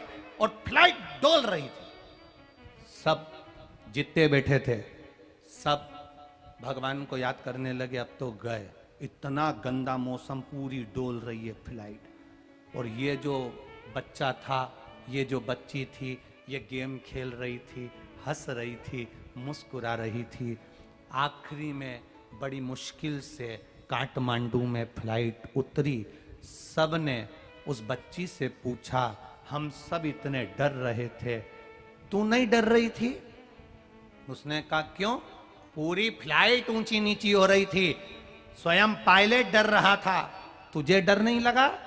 उस बच्ची ने कहा मैं क्यों डरूं, क्योंकि मुझे मालूम है जो फ्लाइट चला रहा है वो मेरा पापा है, मेरी बेटी को मरते हुए नहीं देख सकता। फ्लाइट चलाने वाला मेरा पापा है, फ्लाइट दौड़ाने वाला मेरा पिता है। अपने बच्चा उस फ्लाइट के अंदर बैठा है तो वो मरता हुआ नहीं देख सकता। इसलिए मैं जानती थी मेरा पापा, मेरा पिता उस फ्लाइट को अच्छे से ही लैंड करेगा, अच्छे से ही उतारेगा। मैं जानती थी मेरा पिता मुझे मरता हुआ नहीं देख सकता। बस जैसे बच्चा अपने पिता पर आश्रित होकर फ्लाइट में बैठ गया, अब वो आड़ी हो, टेढ़ी हो, कितना भी मौसम गड़बड़ हो, पर बच्चा अपने पिता पर आश्रित है। उसी तरह जिंदगी में कितना भी दुख आए, तुम महादेव पर आश्रित हो जाओ, वो तुम्हें गिरने नहीं देगा। तुम महादेव पर आश्रित हो जाओ। बीमारी आई है ना, दुख आया है ना, कष्ट आया है ना, आएगा। दुख बहुत ढीठ होता है। क्या जम के बोलो, क्या ढीठ है? दुख, दुख बड़ा ढीठ होता है। तुम सोचो कि दुख नहीं आएगा, आएगा। दरवाजे से नहीं आएगा तो खिड़की में से आएगा, खिड़की में से नहीं आएगा तो दरवाजे से आएगा, दरवाजे से नहीं आएगा तो छप्पर फाड़ कर आएगा। पर दुख तुमने जैसा करा है, पूर्व में जो कर्म किया है, उसके अनुसार तुम्हें दुख तो भोगना पड़ेगा। दुख आएगा, दुख ढीठ होता है, इसको कितना भी भगाओ पर यह भागता नहीं है। तुम एक काम करो, दुख अपना काम करेगा, वो आएगा। तुम एक लोटा जल लेकर शिव जी को चढ़ाना प्रारंभ कर दो, कब दुख चले जाएगा मालूम ही नहीं पड़ पाएगा। वो ढीठ है तो तुम भी ढीठ बन जाओ। अगर दुख ढीठ है ना, दुख ढीठ है, वो आएगा तो तुम भी ढीठ बनो ना। तुम मंदिर जाना मत छोड़ो। दुनिया के लोग अब शब्द कहें तो मंदिर जाओ। किसी किसी मंदिर में तो, मंदिर जाओगे तो मंदिर के ही कुछ लोग ऐसे मिल जाएंगे कि वो भी तुम पर ताना कसेंगे, तुम पर हंसेंगे, तुमको अपशब्द कहेंगे, जिससे तुम मंदिर आना छोड़ दो। तुम और उपत के मंदिर जाओ। अगर दुख ढीठ है, अगर दुख अपना काम नहीं छोड़ सकता, तो हम भगवान का भजन कैसे छोड़ दें? हम भी ढीठ बन जाए, हम भी शिव तत्व में लग जाए, और पूरे भरोसे के साथ लगना कि हमारी फ्लाइट कौन चला रहा है। जम के बोलो, हमारा पिता। कौन पिता? वो पिता, जगत पिता परमेश्वर, मेरा शिव हमारी फ्लाइट चला रहा है। तुम ये मानकर चलते जाओ, चाहे दुख में रखे चाहे सुख में रखे, उसकी मर्जी, वो जैसा रखे, उसकी मर्जी।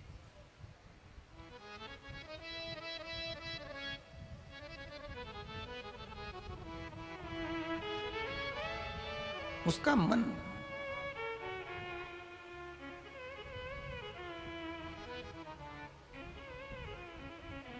महाराज, ये उसके ऊपर है, वो कैसे रखेगा,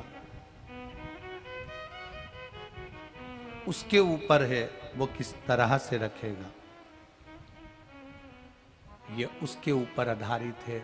वो आपको किस तरह से रखे, कैसे रखे, ये वो जानता है, वो जानता।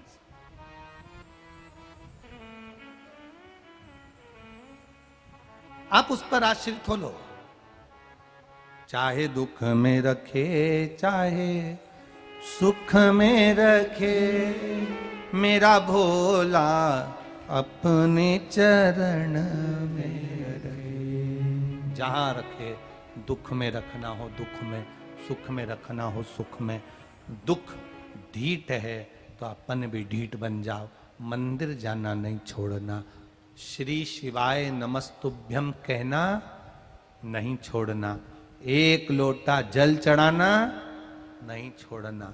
हम कई बार कथाओं में कहे हैं, कई बार,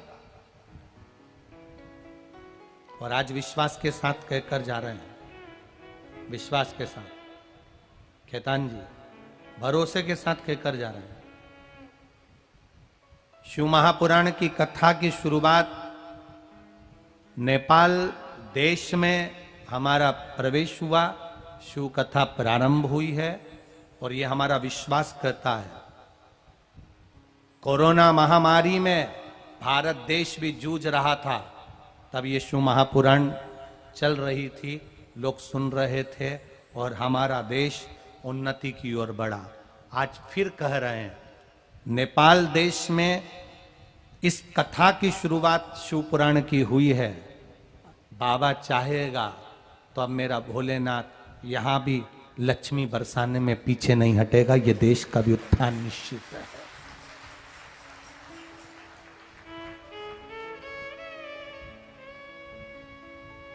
और यहां आए हुए और जितने लोग नेपाल देशवासी, जितने लोग कथा सुन रहे हैं और जितने लोग कथा श्रवण कर रहे हैं यहां पर भी, ये मेरा विश्वास कहता है बाबा आपकी झोली में इतना दे देगा कि आप खुद सियोर फोन लगाकर कहोगे कि एक कथा हमारे नेपाल देश के काठमांडू में, एक डोलेश्वर में, एक यहां, एक वहां दीजिए। देगा वो। उसकी करुणा, उसकी उदारता, उसकी दया।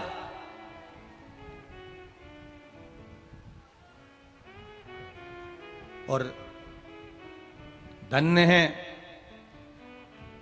महाराज श्री निरंजन स्वामी जी महाराज, जो निष्कपट भाव से, कोई लोभ नहीं, कोई धन वैभव नहीं, निरंजन स्वामी जी ने ये कथा, इस उनका मुख पर एक ही बात थी कि गुरुजी बस कथा करवाना है और वीरगंज नेपाल क्षेत्र में बस लोगों कैसे भी शिव जी से जुड़े और उनका उत्थान हो, उनके जीवन का कल्याण हो। धन्य है निरंजन स्वामी जी, आपको साधुता, साधुता, बहुत बहुत साधुता। करो और यहां से जाओ तो कहकर जाना बाबा इतना वैभव देना, इतना धन देना।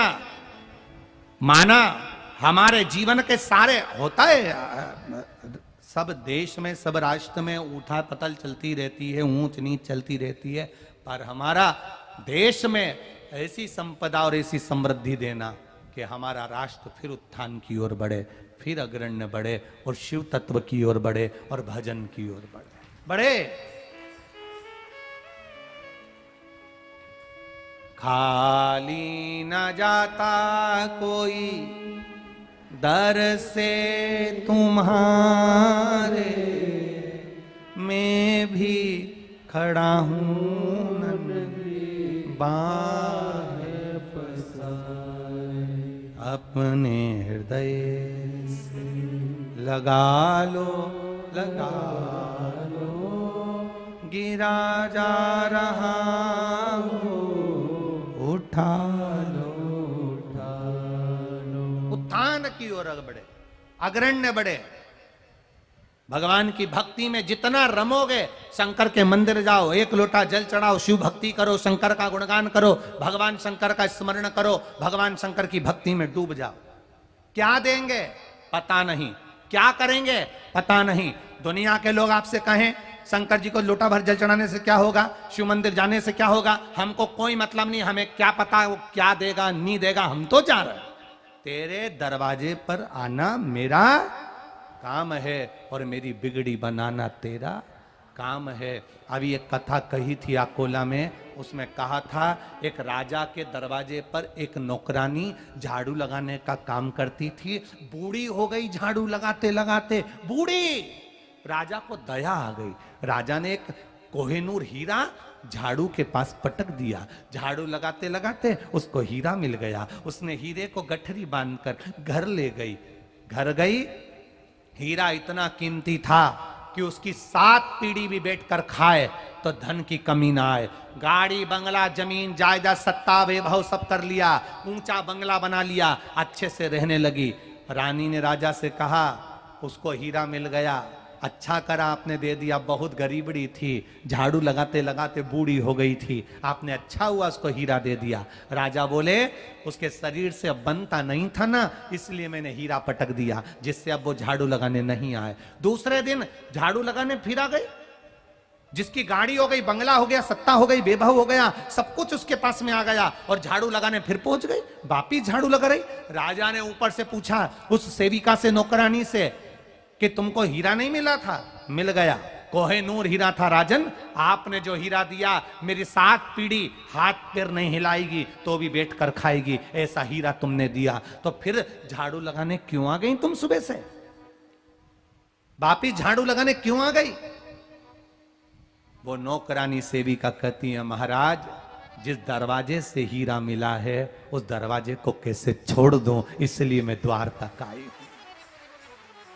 जिस दरवाजे से ये हीरा मिला है उस दरवाजे को कैसे छोड़ दूं, उस दरवाजे को छोड़ नहीं सकती मैं, तुम भगवान के मंदिर जाते रहो, दुनिया के लोग कहेंगे, अपशब्द कहेंगे, ताने देंगे, गाली देंगे, आड़ा टेढ़ा बोलेंगे। कोई कहेगा जल मत चढ़ाओ, कोई कहेगा जल चढ़ा हुआ मत पियो, कोई कहेगा बेलपत्री मत खाओ, कोई कहेगा रुद्राक्ष ऐसा होता है, कोई के रुद्राक्ष वैसा होता है, कोई कहेगा ये 1 रुपए का है, कोई के 58 का है, कोई के 54 का है, कोई के 5 रुपए का है, कोई के 5 पैसे का है, कोई के 10 रुपए का है। रुद्राक्ष की कीमत मत देखना, केवल इतना देखना कि उसमें मेरा महादेव बसा हुआ है और वो मेरी रक्षा करेगा। बस इतना जानते हैं, वो मेरी रक्षा करेगा, अकाल मृत्यु से बचाएगा। 17 तारीख से यहां कथा प्रारंभ हुई, 17 तारीख से सीहोर में रुद्राक्ष बांटना प्रारंभ करवा दिए। और रुद्राक्ष लेने वालों से निवेदन है, जो रुद्राक्ष लेकर जा रहे हो, कंकर शंकर की धरा से लेकर जा रहे हो, शंकर के चरणों में बैठकर लेकर जा रहे हो, कंकर शंकर की भूमि कुबेरेश्वर धाम से जा रहे हो, चारों धाम होकर आ जाना। और एक बार कुबेरेश्वर धाम जाकर देखना, जिसकी कंकर शंकर की भूमि पर बैठोगे और केवल श्री शिवाय नमस्तुभ्यम 108 बार किया, 3 महीने में वापिस महादेव बुला लेता है। वो धरा है कुबेरेश्वर धाम, कोई साधारण धरा। वहां से एक रुद्राक्ष भी अगर आप लेकर आ रहे हो, उसको संभाल कर रखो, बन सके पानी का प्रयोग, अगर बीमार हो तो पानी का प्रयोग करो, ना हो तो बच्चों के गले में डाल दो, बड़ों के गले में डाल दो, लाल धागे में उस रुद्राक्ष को पहनना प्रारंभ करो। जैसे हो, कोई कहे कि हम हॉस्पिटल चले जाते हैं, कोई कहे हम मरे में चले जाते हैं, कोई कहे हम इसमें चले जाते हैं, तो क्या रुद्राक्ष बदलना पड़ेगा? कुछ नहीं करना है। वो तुम्हारा पिता है और तुम उसकी औलाद हो। छोटा सा बच्चा गोदी में गंदगी कर देता है तो क्या मां 25 बार नहाती है? इतनी माताएं बैठी हैं। छोटा सा बच्चा आपकी गोद में गंदगी कर देता है तो आप नहाते हो क्या? 25 बार नहाते हो क्या? बच्चे की गंदगी साफ करते हो तो 25 बार नहाते हो क्या? नहीं। माता पिता को बच्चे की गंदगी साफ करने के छुआछूत नहीं लगता, और मेरे महादेव को जो शमशान में रहने वाला है, उसकी औलाद तुम हो, तुमसे वो छुआछूत नहीं करता। बस तुम्हारे गले में रुद्राक्ष होना चाहिए, तुम्हारे गले में रुद्राक्ष हो, लाल धागे में डला हो, भगवत भजन के लिए। अंत समय में कहीं विपदा की घड़ी आए, कहीं दुख की घड़ी आए, जब कष्ट की घड़ी आए और तुम्हारे पास अगर रुद्राक्ष है, उसको केवल हाथ में पकड़ना और दिल से इस हाथ को हृदय से टच करना, श्री शिवाय नमस्तुभ्यम। कहीं कितने भी जंगल में खड़े हो, उसको याद करना, मेरा महादेव तुम्हारे पास में खड़ा मिलेगा। वो शिव है, ओघड़ी है, वो साधारण नहीं, वो शिव है। लोग कहते हैं सीहोर के रुद्राक्ष में ऐसा क्या है? हम कहते हैं वो सीहोर का रुद्राक्ष नहीं, वो कंकर शंकर की धरा का रुद्राक्ष है, जहां का स्पर्श होते भी उसको सिद्धता प्राप्त हो जाती है, आप रूप सिद्धता हो जाती है। सिद्धता करने की जरूरत नहीं उस रुद्राक्ष को, केवल उसकी सिद्धता उसका भजन है। उसकी सिद्धता वहां आए हुए भक्त श्री शिवाय नमस्तुभ्यम जो कहते हैं, उसकी सिद्धता वो मंत्र है। सिद्धता उसको पहचानो, उसको जानो।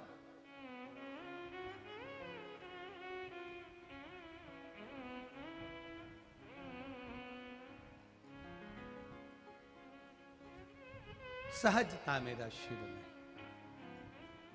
सहजता। महाराज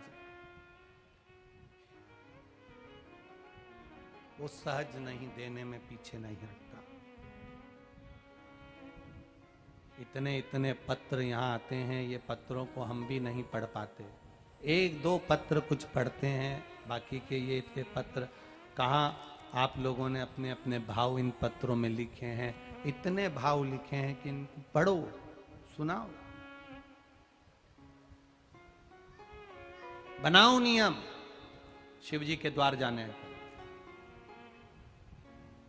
बनाओ नियम भगवान शंकर की चौखट तक जाने का, बनाओ।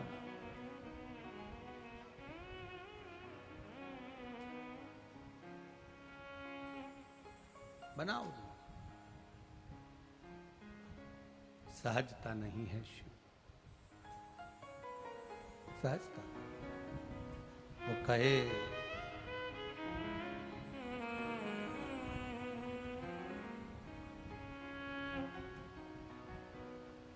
अपनी किस्मत का ताला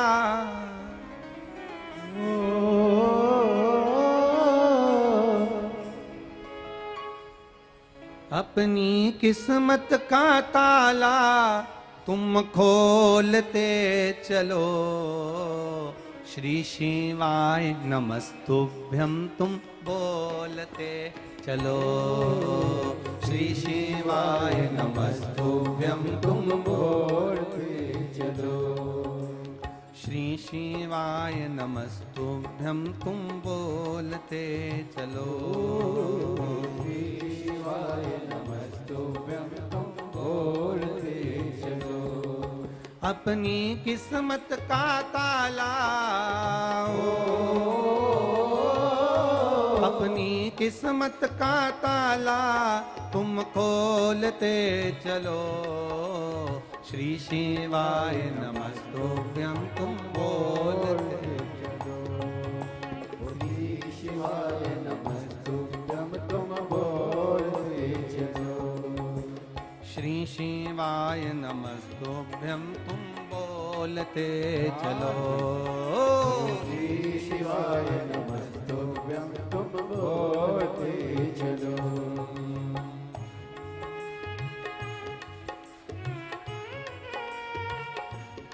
बड़े भाव पीछे वाले भी दोनों हाथों से।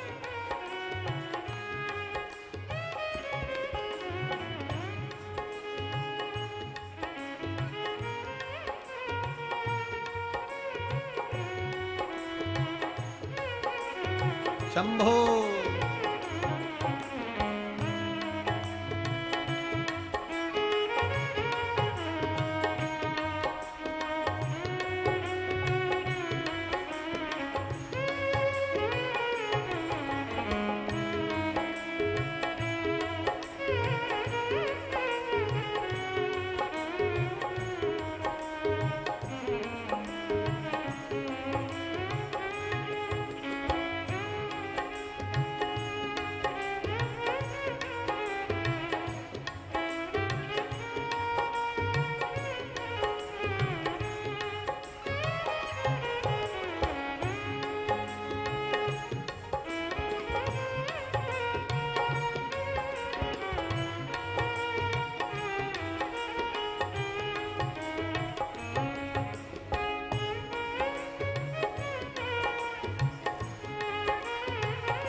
समझाना बड़ा मुश्किल है, समझाना बड़ा मुश्किल है, आखिर वो दर्द दिल है, आखिर वो दर्द दिल है, समझाना बड़ा मुश्किल है, समझाना बड़ा मुश्किल है, आखिर वो दर्द दिल है, आखिर वो दर्द दिल है।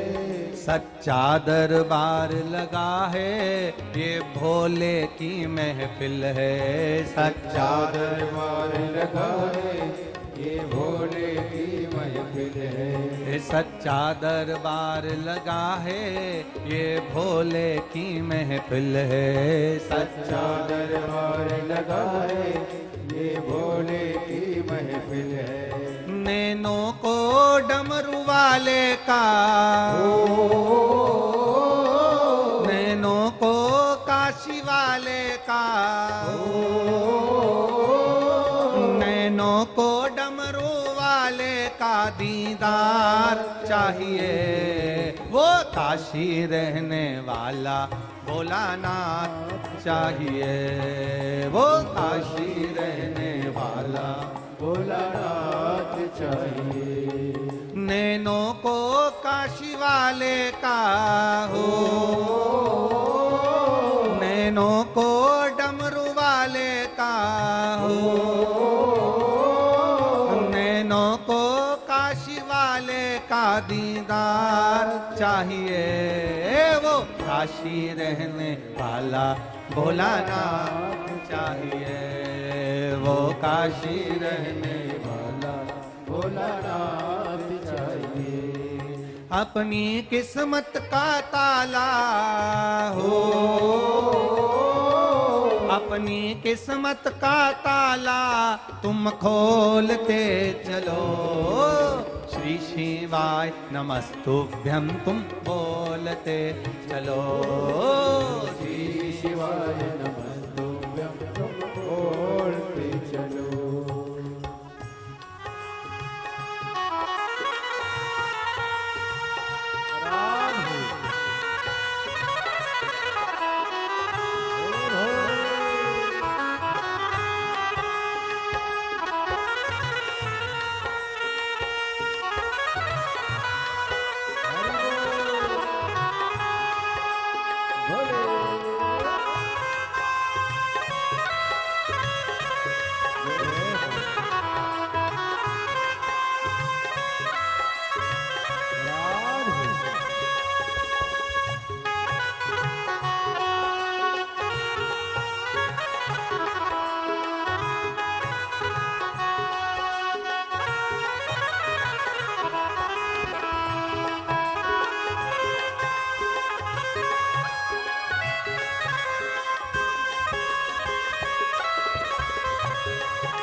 हरि बोल।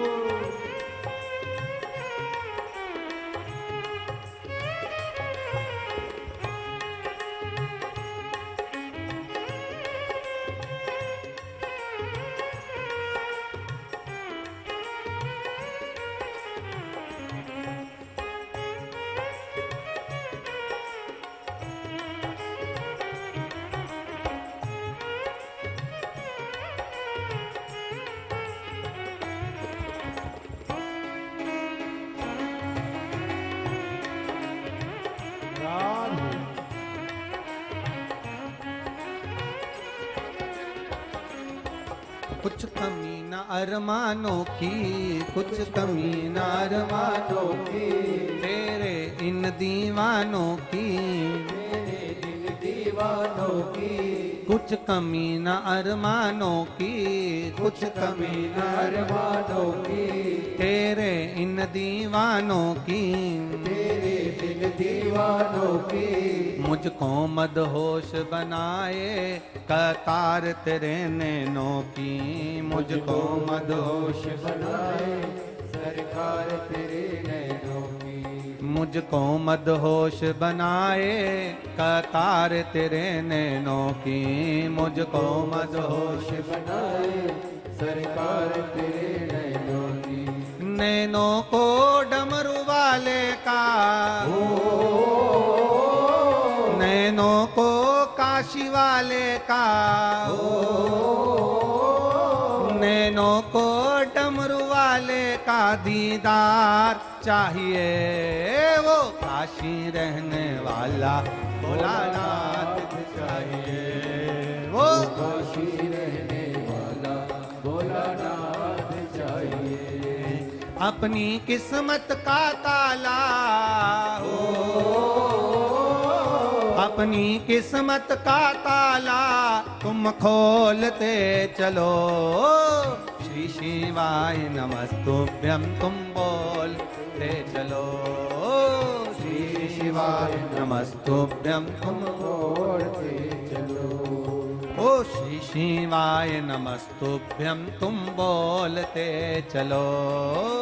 श्री शिवाय नमस्तुभ्यं तुम बोलते चलो।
जय हो।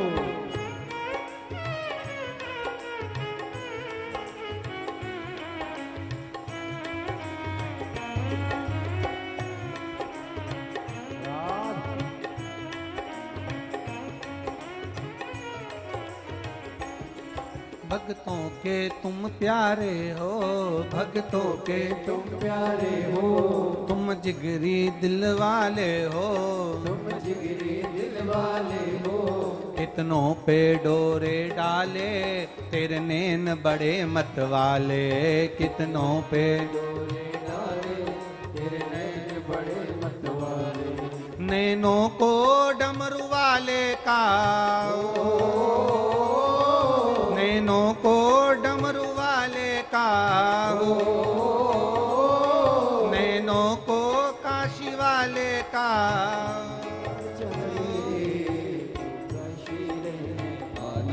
भोलानाथ चाहिए, वो काशी रहने वाला भोलानाथ चाहिए। मेरे इस पगले दिल को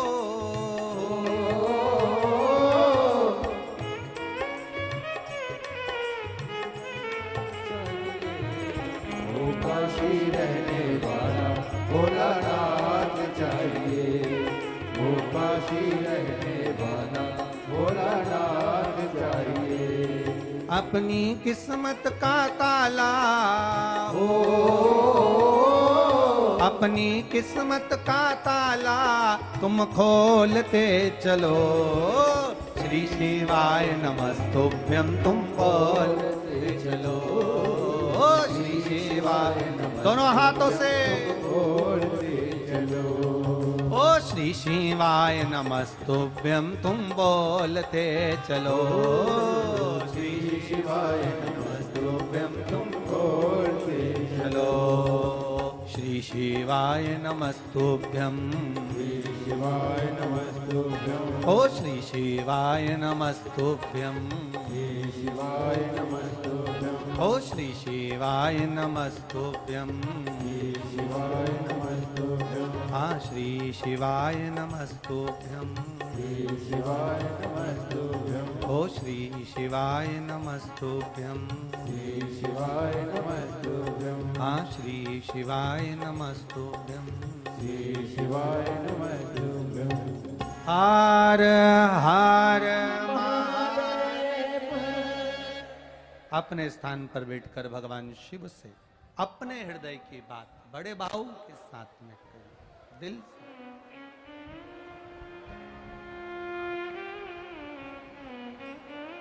जहां जगह मिले वहां बैठकर भाव से कहिए। आज कथा का छठा दिवस है, कल कथा विराम हो जाएगी। बड़े भाव से देवाधिदेव महादेव की कथा आज भले यहाँ 2 बजे से 5 बजे तक हो रही है, पर कल कथा सुबह 9 बजे से 12 बजे होगी और टीवी पर 2 बजे से 5 बजे ही आएगी। यहाँ कितनी बजे होगी कथा? सुबह 9 से 12 बजे तक। हमारे यहाँ मेहमान जब जाते हैं तो कुछ ना कुछ अपने घर के बच्चों को देकर चले जाते हैं। उसी तरह मेरा भोलेनाथ की कथा कल विराम होगी तो मुझे विश्वास है कि मेरा बाबा भी कुछ ना कुछ देकर जरूर जाएगा। दिल से जो 7 दिन की कथा में 6 दिन की कथा नहीं भी सुने हो तो कल की कथा थोड़ी सी अवश्य श्रवण करें। कितनी बजे? सुबह 9 बजे से 12 बजे और टीवी पर वही आएगी 2 बजे 5 बजे तक। भाव से बाबा से प्रार्थना करो हृदय से कहिए। जब हम साथ में आपके बोलते हैं तो आप भी साथ में बोला करो। और दिल से जब हम रुकते हैं 5 बार बोलने के बाद, तब बाबा से आप अपने मन की बात कह दिया करो कि बाबा मैं कथा झोली पसार के केवल आपसे प्रार्थना के लिए का सुन। भक्ति देना, शक्ति देना, ऐसा देना मुझे वैभव कि मैं भी जिंदगी में एक बार श्री शिवाय नमस्तुभ्यम का जाप करवा सकूं और शिव पुराण की कथा करवा सकूं। ऐसी कृपा करो। दिल से बाबा से प्रार्थना। श्री शिवाय नमस्तुभ्यं, श्री शिवाय नमस्तुभ्यं, श्री शिवाय नमस्तुभ्यं, श्री शिवाय नमस्तुभ्यं, श्री शिवाय नमस्तुभ्यं। भोला सब दुख काटो ओ भोला, सब दुख काटो।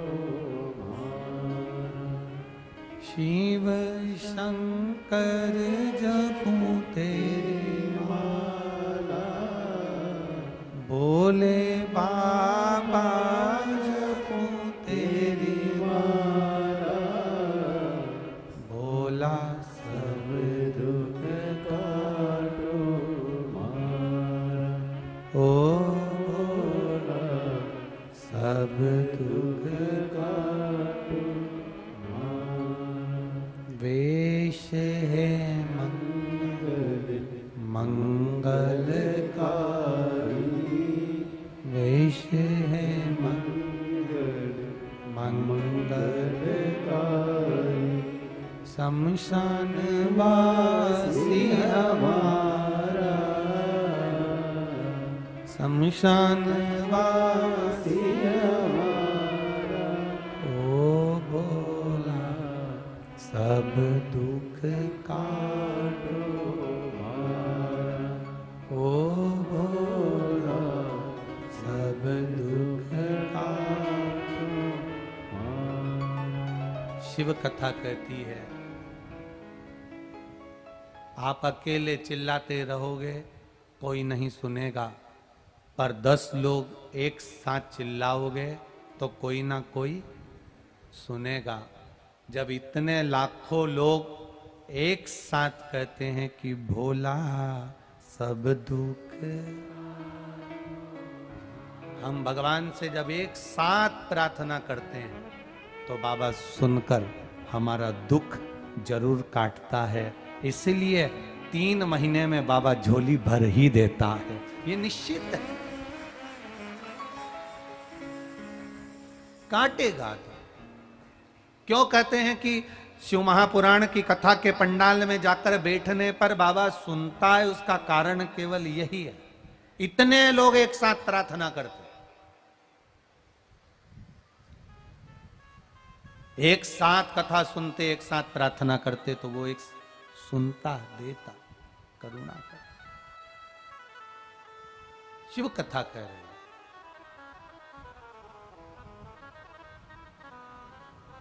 शिव महापुराण की कथा कह रही, भगवान का चरित्र का। गजासुर ने तप करा, शिव जी को अच्छा लगा, भोलेनाथ को बड़े प्रसन्नता हुई, उसके तप करने से शिव जी प्रसन्न।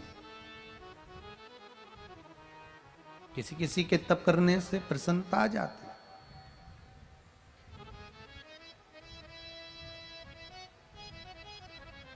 एक टीचर ने एक बच्चे से पूछा कि जब ऑपरेशन करते हैं तो मरीज को बेहोश क्यों करते हैं? अभी अपनी समझ की बात। बच्चे ने तुरंत जवाब दे दिया टीचर को, सर मरीज ऑपरेशन नहीं सीख जाए, अगर वो ऑपरेशन करना सीख गया तो दूसरी बार डॉक्टर की जरूरत नहीं पड़ेगी, इसलिए पहले बेहोश कर देते हैं। टीचर ने कहा ऐसा नहीं होता, उसको कष्ट ना हो, उसको दुख ना हो, उसको तकलीफ ना हो, उसको दर्द ना हो, इसलिए उसको बेहोशी दे दी जाती है। आपके जीवन में भी थोड़ी तकलीफ आती है, थोड़ा कष्ट आता है, बीच बीच में लोग आपको अपशब्द कह जाते हैं, ताने दे जाते हैं, समझना ये भगवान की कृपा है। कथा के शुरू में कहा था कि भगवान से प्रार्थना में ये जरूर कहना कि मेरे कानों को सुनने की आदत बना देना, मैं बोलूं कुछ नहीं, दुनिया कुछ भी कहे, मेरी बुराई करे, निंदा करे, मैं अच्छे से सुन लूं, बस इतनी कृपा करना। अपनी निंदापन सुन ले, इससे बढ़कर वो कुछ नहीं। निंदा किसकी होती है, बुराई किसकी होती है? जो उन्नति की सीढ़ी पर चढ़ रहा होता है। निंदा किसकी होती है, बुराई किसकी होती है? जो आगे बढ़ रहा होता है। निंदा किसकी होती है, बुराई किसकी होती है? जो मेहनत कर रहा होता है, जो निठल्ला बैठा है, दिन भर बैठे बैठे लोगों की बुराई करता रहता है, निंदा करता रहता है, उसकी कोई निंदा नहीं करता। जो आगे बढ़ने का प्रयास करता है, मेहनत करता है, कर्म करता है, अग्रण्य रहता है, खूब आगे बढ़ता है, लोग उसकी निंदा भी करते हैं। वो सुनने की आदत अपनी सुने। आप आज खेतान परिवार के लिए बहुत सारे पत्र आए हैं।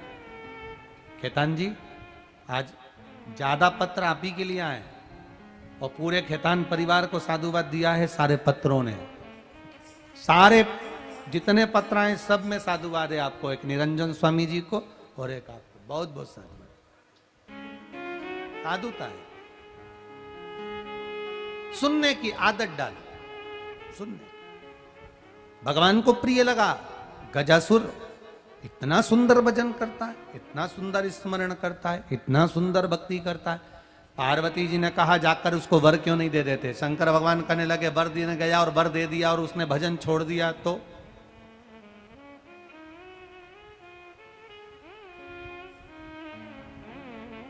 प्रीत ना टूटे। भगवान अगर गोदी में संतान दे दे तो भगवान को मत भूल जाना। भगवान अगर धन दे दे तो भगवान को मत भूल जाना। भगवान की एक आदत बड़ी विचित्र है, जैसे घर की मां और भगवान एक बराबर होता है। घर की मां क्या करती है? जब तक छोटा सा बच्चा रहता है तब तक उसे गोदी में रखती है, खूब संभालती है। बच्चा जब थोड़ा सा खिलौने से खेलना चालू कर देता है, मां उसके हाथ में खिलौना पकड़ाती है और अपने काम में, जम के बोलो जरा, लग जाती, अपने काम में लग।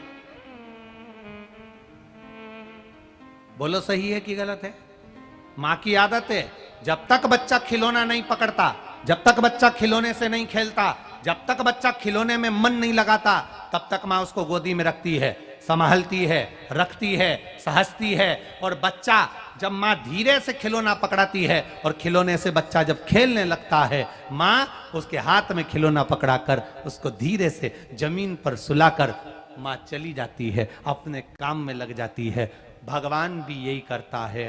भगवान चाहता है मैं तुझे धन दूंगा, सत्ता दूंगा, सुंदर काया दूंगा, घर में माया दूंगा, वैभव दूंगा, गाड़ी बंगला दूंगा।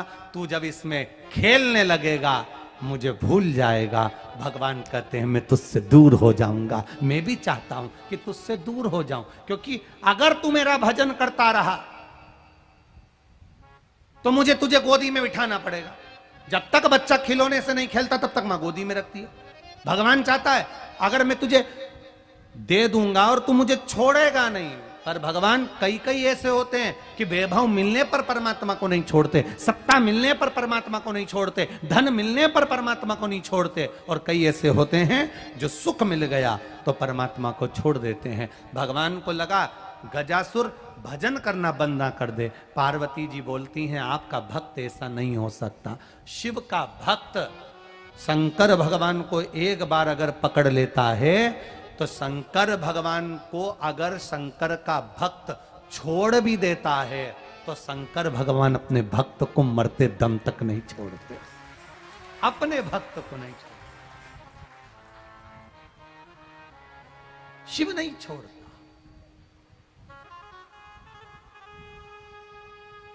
कैसे छूटे मेरा महादेव। अब शंकर भगवान पार्वती जी के कहने पर गजासुर के सामने प्रकट हो गए। मांग गजासुर, तुझे क्या चाहिए।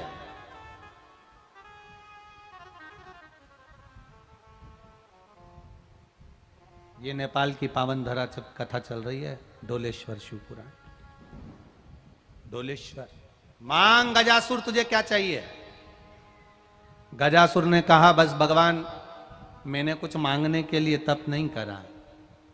दुनिया का पहला असुर था गजासुर, पहला राक्षस था गजासुर, जिसने मांगने के लिए तप नहीं करा। रावण जब जब तप करता था तब तब मांगता था, कंस जब जब तप करता था तब तब मांगता था, हिरण्यकशिपु जब जब तप करता था भगवान से मांगता था, हिरण्याक्ष जब जब तप करता था भगवान से मांगता था, तारकासुर के बेटे तारकाक्ष विदुमाली कमलाक्ष की तप करते थे, भगवान से मांगते थे। पहला था असुर राक्षस गजासुर, जिसने भगवान से नहीं मांगा। मांग तुझे क्या चाहिए। कुछ भी नहीं चाहिए, कुछ तो मांग ले। नहीं चाहिए, मैंने मांगने के लिए तब करा ही नहीं, तो मैं मांगू क्यों। फिर भी मांग ले। तो कहे, अगर मांगने का कह रहे हो तो मुझे एक काम करो कि मैं जब तप करूं तो मुझे कोई जीव जंतु परेशान ना करे, इसलिए मैं जब तप करूं तो मेरे शरीर से अग्नि निकलती रहे, आग निकलती रहे, तो कोई जीव जंतु मेरे पास नहीं आएगा। मेरा हाथी का मुंह है, चींटी अंदर चली जाती है, भजन नहीं करने देती। पक्षी आ जाते हैं, भजन नहीं करने देते। मेरे शरीर से अग्नि निकलती रहे, बस ये वर दे दो। शिव जी ने तथास्तु कह दिया। शंकर भगवान चले गए। गजासुर अब जितना तप पहले कर रहा था उससे 1000 गुना ज्यादा तप फिर करने लगा। वापिस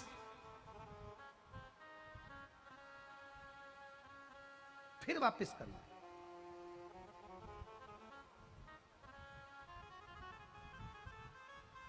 अभी एक बेलपत्री चढ़ाई, कोई विशेष काम आ गया तो तुमने 2 बेलपत्री चढ़ा दी, मतलब दुगना तप, दुगना। सावन के महीने में 1 लोटा जल नहीं चढ़ाते अपन, कितना लेकर जाते हैं। जम के बोलो, 2 लोटा जल लेकर जाते हैं। दोनों हाथ में जल लेकर बाबा को धीरे धीरे जल समर्पित करते। धार दोनों बराबर की चलती है, दोनों बराबर। मतलब दुगनी कामना, दुगनी कामना समर्पित कर रहे। धार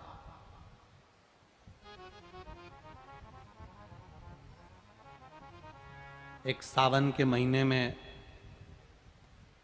अजमेर में कथा हो रही थी, राजस्थान की अजमेर में कथा थी, सावन के महीने में थी। तो हमने अजमेर वालों से कहा कि तुम अजमेर में कथा करा रहे हो राजस्थान में, उससे अच्छा है कि तुम पुष्कर जी में कथा कराओ, जो अजमेर के बिल्कुल पास में है। तो कम से कम दुनिया के लोग अगर पुष्कर जी आएंगे तो ब्रह्मा जी का दर्शन भी हो जाएगा, ब्रह्म सरोवर का स्नान भी हो जाएगा, और पुष्कर जी में जो शंकर जी के शिवालय पुराने बने हुए हैं उनका गुणगान भी हो जाएगा। तो बाबा ने ऐसी कृपा करी कि सावन के महीने में एक कथा अजमेर की जगह पुष्कर राज में रख दी। ये शिव कृपा है, ये शंकर जी की कृपा। तो वो कथा अजमेर की जगह पुष्कर की हो गई। बाबा ने ऐसी कृपा करी कि पुष्कर ब्रह्मा जी का धाम, कथा का लाभ, और पुष्कर राज का आनंद। पुष्कर राज कहते हैं उसको, तीर्थों का राज। तो आनंद ले, तीर्थों के गुरु हैं पुष्कर राज। शिव कथा कह रही, सावन के महीने में 2 लोटा जल। अब गजासुर ने अपनी भक्ति को बढ़ाया, दुगनी भक्ति होगा, दुगनी। और ऐसी दुगनी भक्ति गजासुर ने करी, देवाधिदेव महादेव प्रसन्न हो गए। पार्वती जी बोली, गजब का भक्त है तुम्हारा, तुमने एक बार वर दे दिया तो ऐसा लगता है कि इसको लालच लग गया।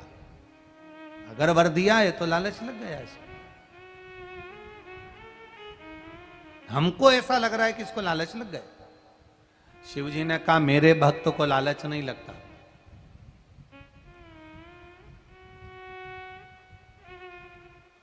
कभी भूल से भी महादेव तुम्हारे पास में आ जाए और आकर कहें कि तुझे क्या चाहिए, तो मेरा निवेदन है तुम धन दौलत संपदा सत्ता वैभव कुछ मत मांगना। सबसे पहले कह देना कि तुम मेरे घर चलो और मेरे परिवार वाले बनकर मेरे साथ रह लो, बस इतना दे। जब महाकाल तुम्हारे घर में आ जाएगा तो दुनिया का कोई काल तुम्हारे घर में आएगा? कौन आएगा? महाकाल जब घर में आ गया तो काल पीछे। मांगो तुम्हें क्या दिया जाए। शिव जी फिर आ गए उसके सामने। वो बुला नहीं रहा कि तुम आओ। शंकर भगवान पर जब हम एक लोटा जल चढ़ाते हैं, एक बेलपत्री चढ़ाते हैं, चढ़ी हुई बेलपत्र को उठाकर भी धोकर अगर हम शिव जी को चढ़ा देते हैं तो तुम्हें शंकर भगवान से मांगना नहीं पड़ता। शंकर भगवान खुद तुम्हारे पीछे पीछे आकर कहते हैं कि कुछ मांग ले, क्या दे दूं तुझको, बोल। और मेरा जब बाबा देता है थोड़ा नहीं देता। कल कथा में सुना था 17 साल के बाद औलाद दी और एक नहीं दी थी, 2-2 दी थी बाबा ने। जब देता है तो छप्पर फाड़ कर देता है, देता है। मांगो क्या दे। शिव जी आकर खड़े हो गए गजासुर के सामने, मांग तुझे क्या दिया जाए। गजासुर कहते हैं प्रभु मैंने मांगने के लिए तप नहीं करा, साधना नहीं करी, मुझे कुछ नहीं चाहिए, कुछ नहीं, सब तुम्हारे पास रखो। भगवान बोले ना ऐसा हो ही नहीं सकता, मेरा दर्शन हुआ है और तू खाली ले जा। ना ना ना ना, तुझे मांगना।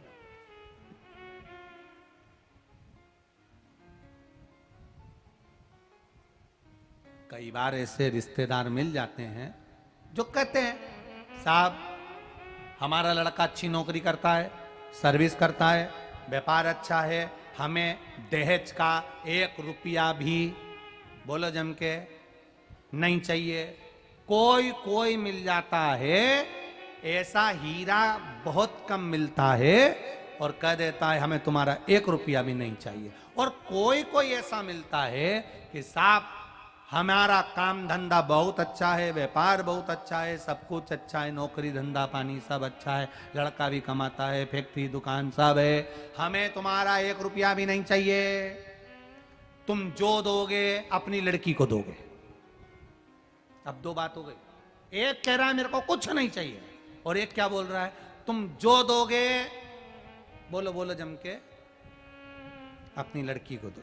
हमारे यहाँ गाड़ी की कमी नहीं है, पर तुम्हारी लड़की को अगर कहीं जाना आना हो, घूमना हो तो बात दूसरी। हमारे यहाँ एलईडी टीवी की कोई कमी नहीं है, पर लड़की को अपने कमरे में अगर बोर हो रही हो और देखना हो तो बात दूसरी। हमारे यहाँ फर्नीचर की कोई कमी नहीं है, पर तुम्हारी बेटी को अगर कोई लॉकर में कुछ सामान रखना हो तो बात दूसरी। हमारे यहाँ कोई कमी नहीं। अब बोल रहा है हमें कुछ नहीं चाहिए और हिसाब पूरा दे दिया, पूरा। कई लोग कहते हैं आज मेरा एकादशी का व्रत है, कुछ नहीं खाऊंगी, और सवेरे से इतना खा गई कि 4 दिन की एकादशी 1 दिन में चढ़ गई। इतना खा। पति भी कह रहा है आज तुम्हारा व्रत है, कुछ नहीं खाऊंगी। सवेरे से मालूम पड़े साबूदाना की खिचड़ी, चिप्स, वेपर्स सब तल के, राजगिरे की खीर सब खा के बैठ गई। 12 बजे फिर भूख लगी, फिर से वो फल काट के खा गई। 5-6 बजी तो पति ने बेचारे ने रबड़ी भेज दी, रसगुल्ला भेज दिया, पेड़ा भेज दिया, पत्नी का व्रत है ले जा दिया, वो भी खा गई। रात को सोते सोते इतना बड़ा गिलास का दूध उसमें केले काट के डाल के खा गई। सो रही थी तो करमट बदल रही थी। पति ने पूछा क्या हुआ? नींद नहीं आ रही क्योंकि एकादशी है। अब ये नहीं बोल रही कि ज्यादा चढ़ गई, खाई, पेट दुख गया, केला इधर और खिचड़ी इधर, तकलीफ दे नहीं बोले बस एकादशी है। पति आधी रात को उठा, रुक जा मैं तेरे लिए चाय बना के लाता। तो इतने में बोली चाय मत लाओ, घबराहट होती है, अलमारी में से इतनी बादाम दे दो। अलमारी खोल के इतनी बादाम दे दी। तो क्या काजू भी दे दो? तो फिर की ले काजू, काजू बादाम सूखा सूखा मुंह में नहीं जाए, थोड़ी किशमिश भी दे दो, किशमिश भी दे दो। अब पति सोने लगा, दूध ले आते आधा किला, चक्कर आई। 100 बार चरी तब एकादशी करी।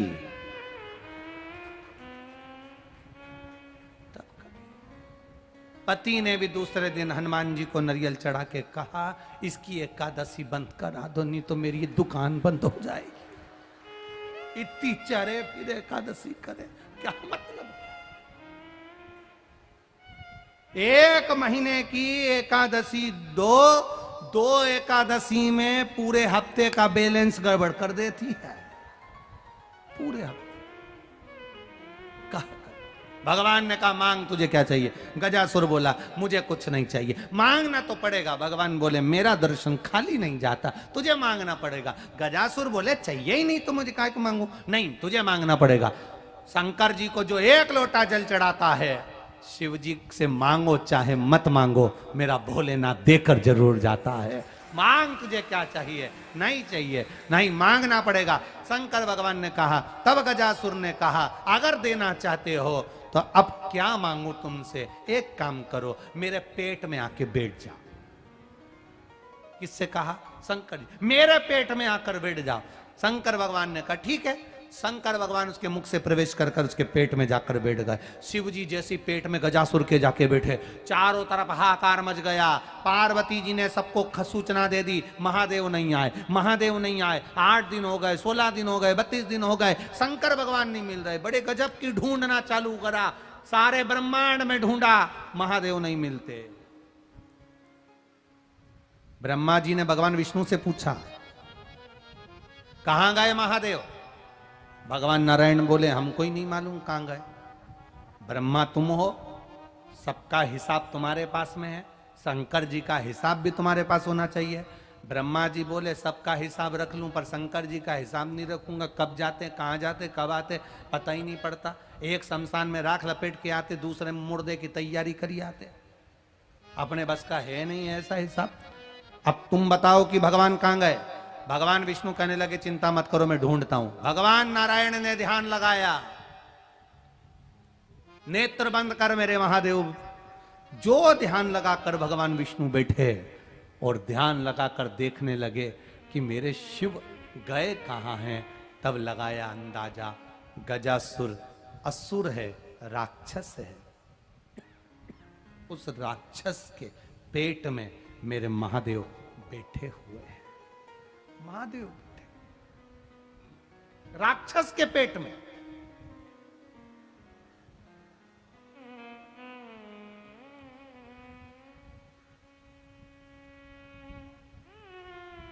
ये कथा है डोलेश्वर महादेव की। राक्षस के पेट में महादेव बैठे।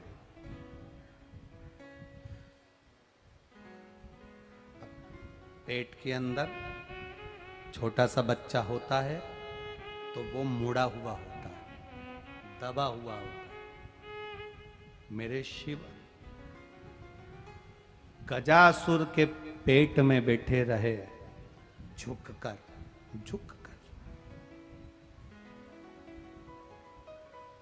गजासुर के पेट में बैठे।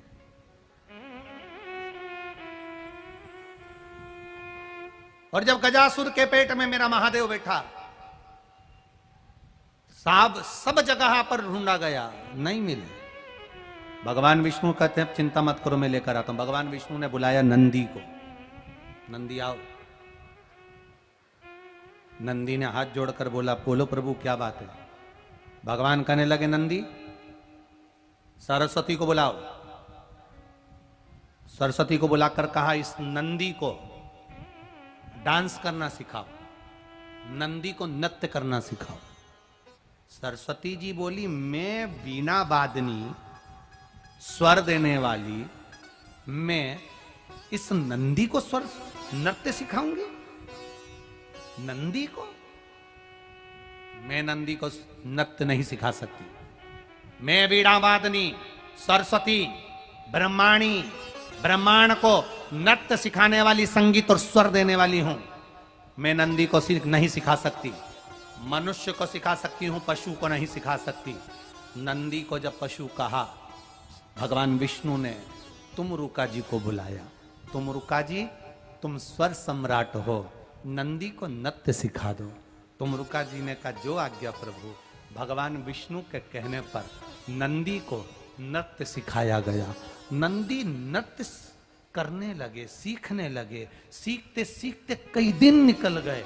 नंदी ने ऐसा नृत्य सीखा, ऐसा नृत्य सीखा कि नंदी का नृत्य देखकर भगवान विष्णु भी अचंभे में पड़ गए। इतना सुंदर नृत्य नंदी करे। भगवान विष्णु ने ग्वाले का रूप रख लिया, नंदी को रस्सी से बांध लिया, पकड़कर नंदी को ले गए गजासुर के सामने। गजासुर के सामने जाकर भगवान ग्वाले का रूप रखकर बंसी बजाने लगे। जो बंसी बजाई और बंसी बजाते साथ में डमरू खड़काते, बंसी बजाते डमरू खड़काते। जो डमरू खड़काते नंदी नाचता, ऐसा नाचता ऐसा नाचता कि गजासुर की दृष्टि उस नंदी पर पड़ गई। नंदी पर पड़ी तो गजासुर की साधना टूट गई। साधना टूटी, नंदी के पास में गजासुर पहुंचा और भगवान विष्णु जो ग्वाले का रूप रखे थे उनके पास पहुंचकर कहा इतना सुंदर नृत्य मैंने जिंदगी में कभी नहीं देखा। मेरी तपस्या करते करते मैं त्यागी हो गया था, तप करते करते मैं बैरागी हो गया था, साधना में डूब गया था, अपनी जिंदगी जीना भूल गया था। इस नृत्य को देखकर मैं प्रसन्न हुआ। कल मेरे राजभवन में आई है। गजासुर ने अपने राजभवन में ग्वाले को और नंदी को बुला लिया।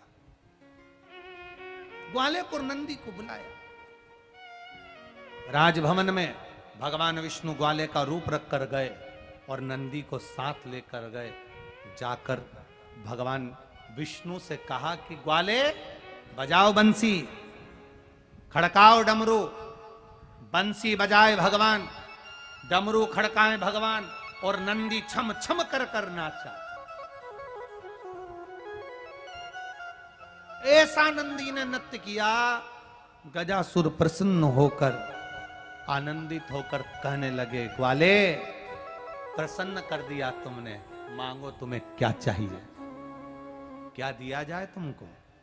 भगवान जो ग्वाले के रूप में थे वो कहने लगे आप तो धर्मात्मा हो, पुण्यात्मा हो, दयालु हो, दातार हो, आपके पास कोई कमी नहीं है हम जानते हैं, पर मुझे लगता है कि तुम इतने बड़े दानी नहीं हो कि जो मैं मांगूंगा तुम दे दोगे।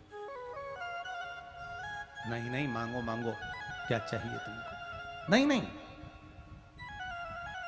अरे तुम दयालु दातार दानी हो, शंकर भगवान की कृपा तुम पर है, तुम सब कुछ दे सकते हो, पर जो मैं मांगूंगा नहीं दे सकते। इतने में गजासुर को गुस्सा आ गया। गजासुर ने कहा सुनो ग्वाले, इस सभा में सिंहासन पर बैठकर शिव की सौगंध खाकर कहता हूं जो तुम मांगोगे तुम्हें दे दूंगा। संकल्प लेता हूं कि जो मांगोगे दूंगा। बस पलट तो नहीं जाओगे। नहीं पलटूंगा। भगवान ग्वाले के रूप में भगवान विष्णु ने कहा तुम्हारे पेट में जो शंकर भगवान बैठे हैं उनको प्रकट कर दीजिए, बस इतनी कृपा कर, प्रकट कर। शिवजी प्रकट हो गए, शंकर सामने सामने।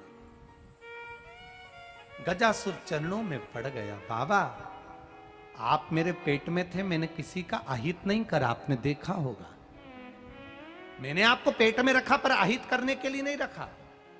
बाबा, भगवान शिव ने कहा, गजासुर तेरे पेट में मुझे रखा, तूने मुझे कष्ट नहीं दिया, मांग तुझे क्या चाहिए।